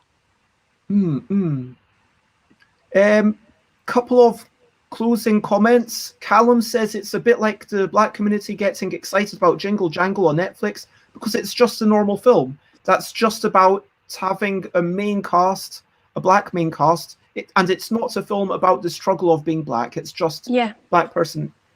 And J Fool's Guard asks, have you heard of or played Later Daters? I haven't personally. I'm going to write it down. It's a dating sim that takes place in a retirement community. Wow. Aww. And it's really lovely and also deals with some heavier themes like aging really well. Did you know that I can't, what's the designer of Fog of Love called? I can't remember, but I think I'm allowed to, they mentioned that they had 2 games that they were going to come up with. One was going to be about midlife crisis, and one was going to be like, so it was kind of like the start, then your midlife crisis, and then a third game in the trilogy, which would be about, retirements and dying and stuff. And gosh. But yeah, there's so much more that things can do, and I love Alba genuinely partially for what it represents, because I see there's like, where's the thing? 7,968 people who are believing in it. And sure, some of those people might have just pledged a quid to kind of support it, myself included, because it's like, and just because I'm like, yeah, I want to support this, and it's so really all the best with that. And thank you. But I'll pop that into the Twitch once more. We've talked about so much today.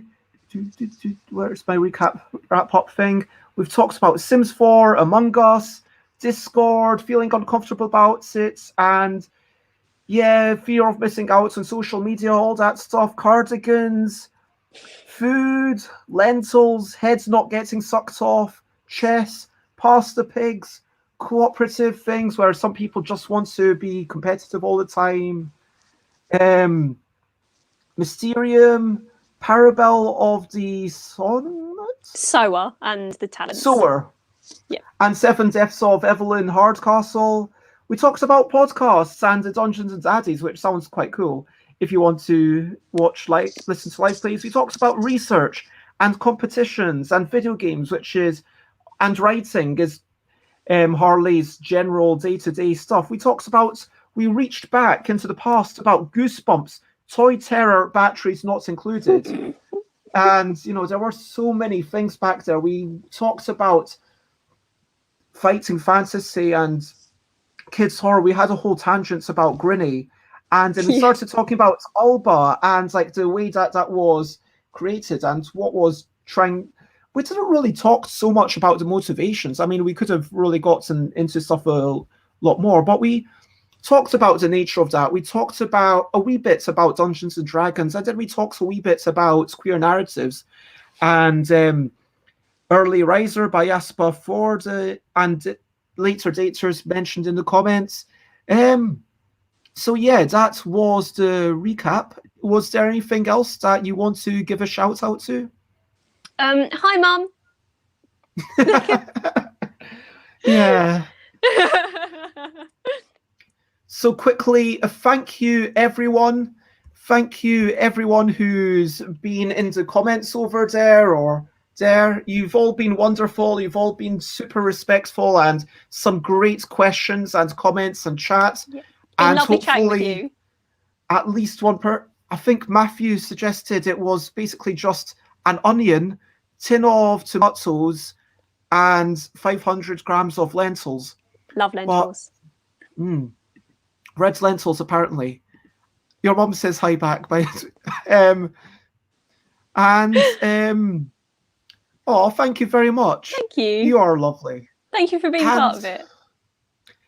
If you would like to check out Alba, I mean, Elaine, if you don't already have a copy, I mean, I guess there's only a couple of days left for, but yeah, I'm sure that I would encourage everyone to go off and back it for £1 because definitely backing something for £1, I can't overstate how much more it matters than the pound itself, because then other people see it, it helps with the algorithms, it really boosts it up, and it just shows that support. It helps on so many levels, both algorithmically and also doing that. Well, the lowest pledge is only £4, which is like a Starbucks coffee, and you get the ebook, and then as Bez was saying, you can play it with just a piece of paper and a pen. Yeah, you could pledge £4, and then I've actually played through the ebook, and it's quite nice. It's all hyperlinked, so you kind of, it says go to this thing, and you just click, and it takes you there, and then you can press the back button. At least on my thing, you could, and then it takes you back if you want to cheat. Just in case you want to cheat. I'm not. But yeah, if you are a reviewer, that's why I kind of actually started mentioning Elaine. Then reach out to ITB, and I'm sure they'll send you one straight away. And but when are we doing this again? Asks Alex. And J Foolsguard says, best of luck. Enjoy your lurk. And yeah, just thank you, everyone. You're all such wonderful people. If you want to check me out, I am stuffbybez.com, stuffbybez.bigcartel.com, twitter.com/stuffbez, instagram.com/stuffbez, twitch.tv/stuffbybez, where I stream every day at 10 a.m. UK time. And next week is Game Jam, youtube.com/stuffbez for the old episodes, and stuffbez.com/discord. If you want to join in the Discord, please go there for the Game Jam. I'm going to be, Chris has emailed me, and Chris can confirm this in the chat. Actually, Chris can't tell whether I've looked at the email or not, but I promise I've not looked at the email. I'm going to look at it on Friday night. I have no idea what the topics for the Game Jam are, so I am as clueless as everyone else. I'm going to look through that, and then Saturday I'm going to be like, okay, here's the topics, and then I'll set up all the brainstorming channels and everything. And if people are wanting to brainstorm, if people are wanting to start their stuff, I'll try and be around to support everyone and to help guide people as much as best I can over the course of this week to make a game. There are going to be certain restrictions, but one of the broad restrictions will be that it has to be something that I can play. And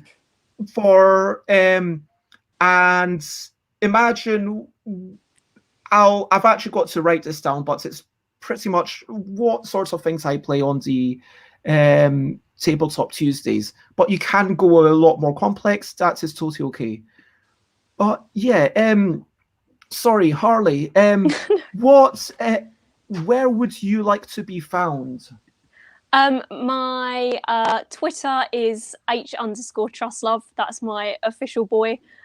If you need me, call me, beat me if you want to reach me. That's the best place to get me.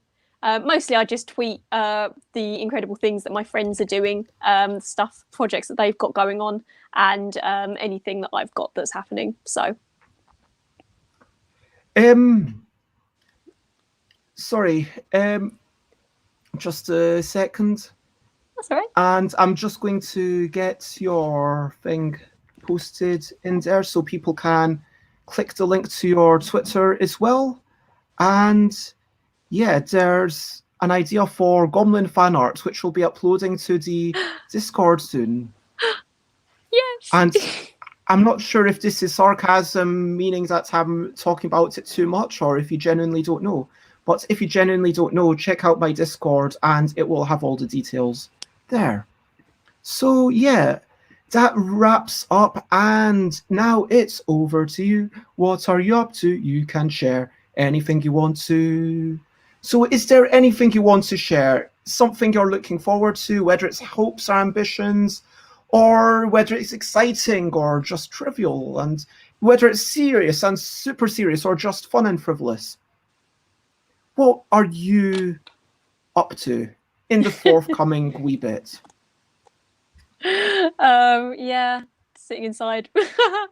My friends and I keep talking about how we want to go to Disneyland again because we really like Disney, even though we're all grown-up adults. But obviously that's not going to happen anytime soon. That's fair. So you're looking forward to the day when you can go back to Disneyland. Yeah. I go into full-on parent mode. I'm like, I'm booking the hotels, I'm booking the package, I'm booking the Eurostar. We're getting up at this time. We're going on the train. We're getting to London to Paris. We're going to France. We're having a gay old time in Disneyland. And we do. I do declare it shall happen, and it shall happen thusly. I mean, pretty much, yeah. I am going to where's my books gone? I had them here and then I put them down and now I can't find them. I can't remember. Well, are they like in front of your lap, like there? Okay. I don't know. Anyway, I'll have a wee search afterwards. But now I'm going to be reading a wee bit more of book 23 or 22, whichever one it is, of Usagi Yojimbo. I love Usagi Yojimbo. Shouts out to that. I'll be working a wee bit with Chris, kind of communicating. I'll be doing a wee bit of writing up, getting in touch with folk. And yeah, maybe trying to catch up with Twitter if I possibly can, because I'm about 2.5 weeks behind right now, which isn't great. But yeah, anyway, so that's going to be me, and then maybe we'll play something tonight with the family. We'll see. I know that the family started to enjoy my city a bit more, but it's been lovely. I'm looking forward. Oh yeah, if anyone else has anything else, then please let me know in the comments. If you want to check out my future streams, then I do have a calendar, which is stuffbybez.com/streams. And I've put in the descriptions up to Tuesday for all the things. And there's the broad titles for the next few months. So yeah, tomorrow is Marketing with Dina, collaboration in marketing. Friday, Friendly Friday Forum, no idea what will happen. Then after that, about 9 days of just game jamming. And then that will be like one big week-long thing. And that's one of my goals for February. I decided I don't like New Year's resolutions. I like, okay, let's have a resolution for January. And so January, I made 6 resolutions. I did 5 of them. And one of them I didn't quite manage to do. This month, I'm making 6 again. One of them is very similar because it's still an effort to keep going. So I'm like, okay, let's do that. Let's just keep going. And 3 of them are to do with my oral hygiene or exercise, and 3 of them are to do with running, hopefully, a good game jam. That's everyone who comes on. I want, as long as you're respectful, a good person, I really want you to come out of it feeling, you know what, I feel like I've achieved something. I feel like I've had a good time. Like, we've been able to do something together with all the brainstorming, with all the connections.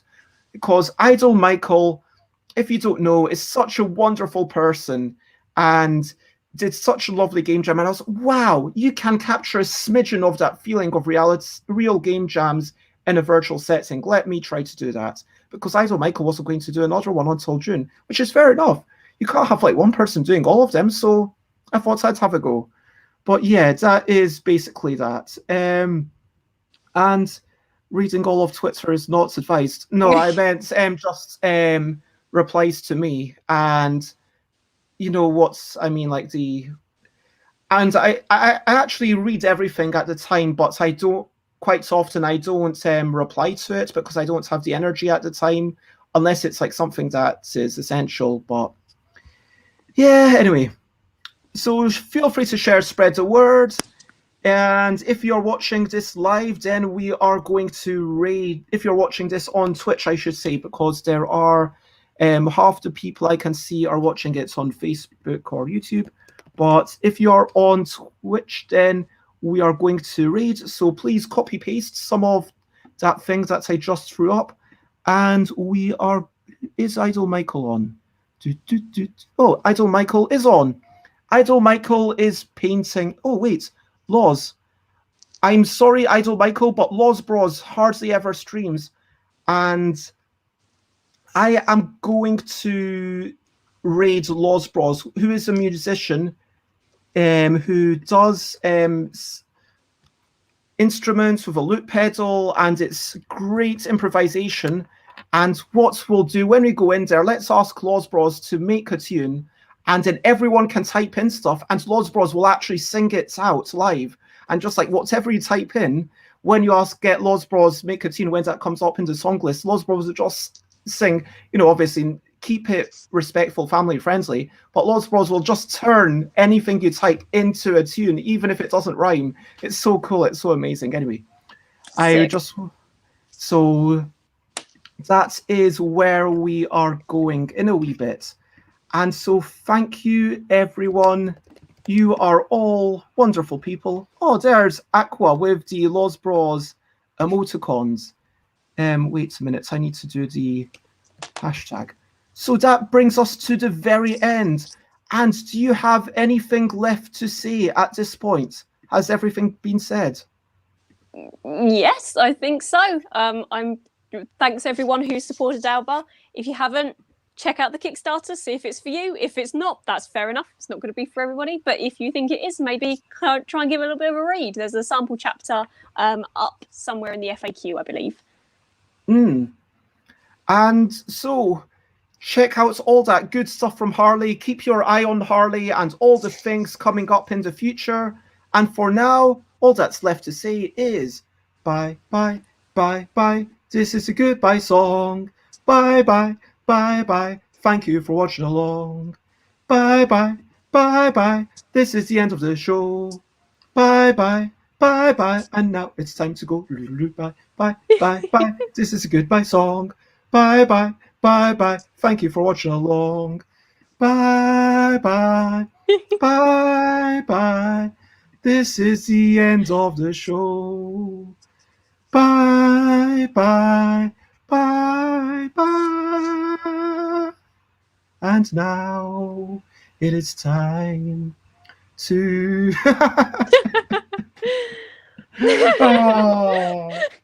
Go. Bye-bye. Bye. Bye. Now I'm just going to say bye-bye until it's awkward and the count summarize it. Bye-bye. Sure. Bye-bye. Bye-bye. Bye-bye. Bye. Bye. Bye now. Bye. Yeah, it is indeed farewell. Bye. Bye. Bye. Bye. Bye. Yeah. Bye. Okay. Ending goes on for 25 minutes. Bye-bye. Bye-bye. Bye-bye. Oh, bye-bye. Yes, bye. Bye-bye. Bye-bye. Oh, I love that. So sad that it should come to this. Oh. Okay.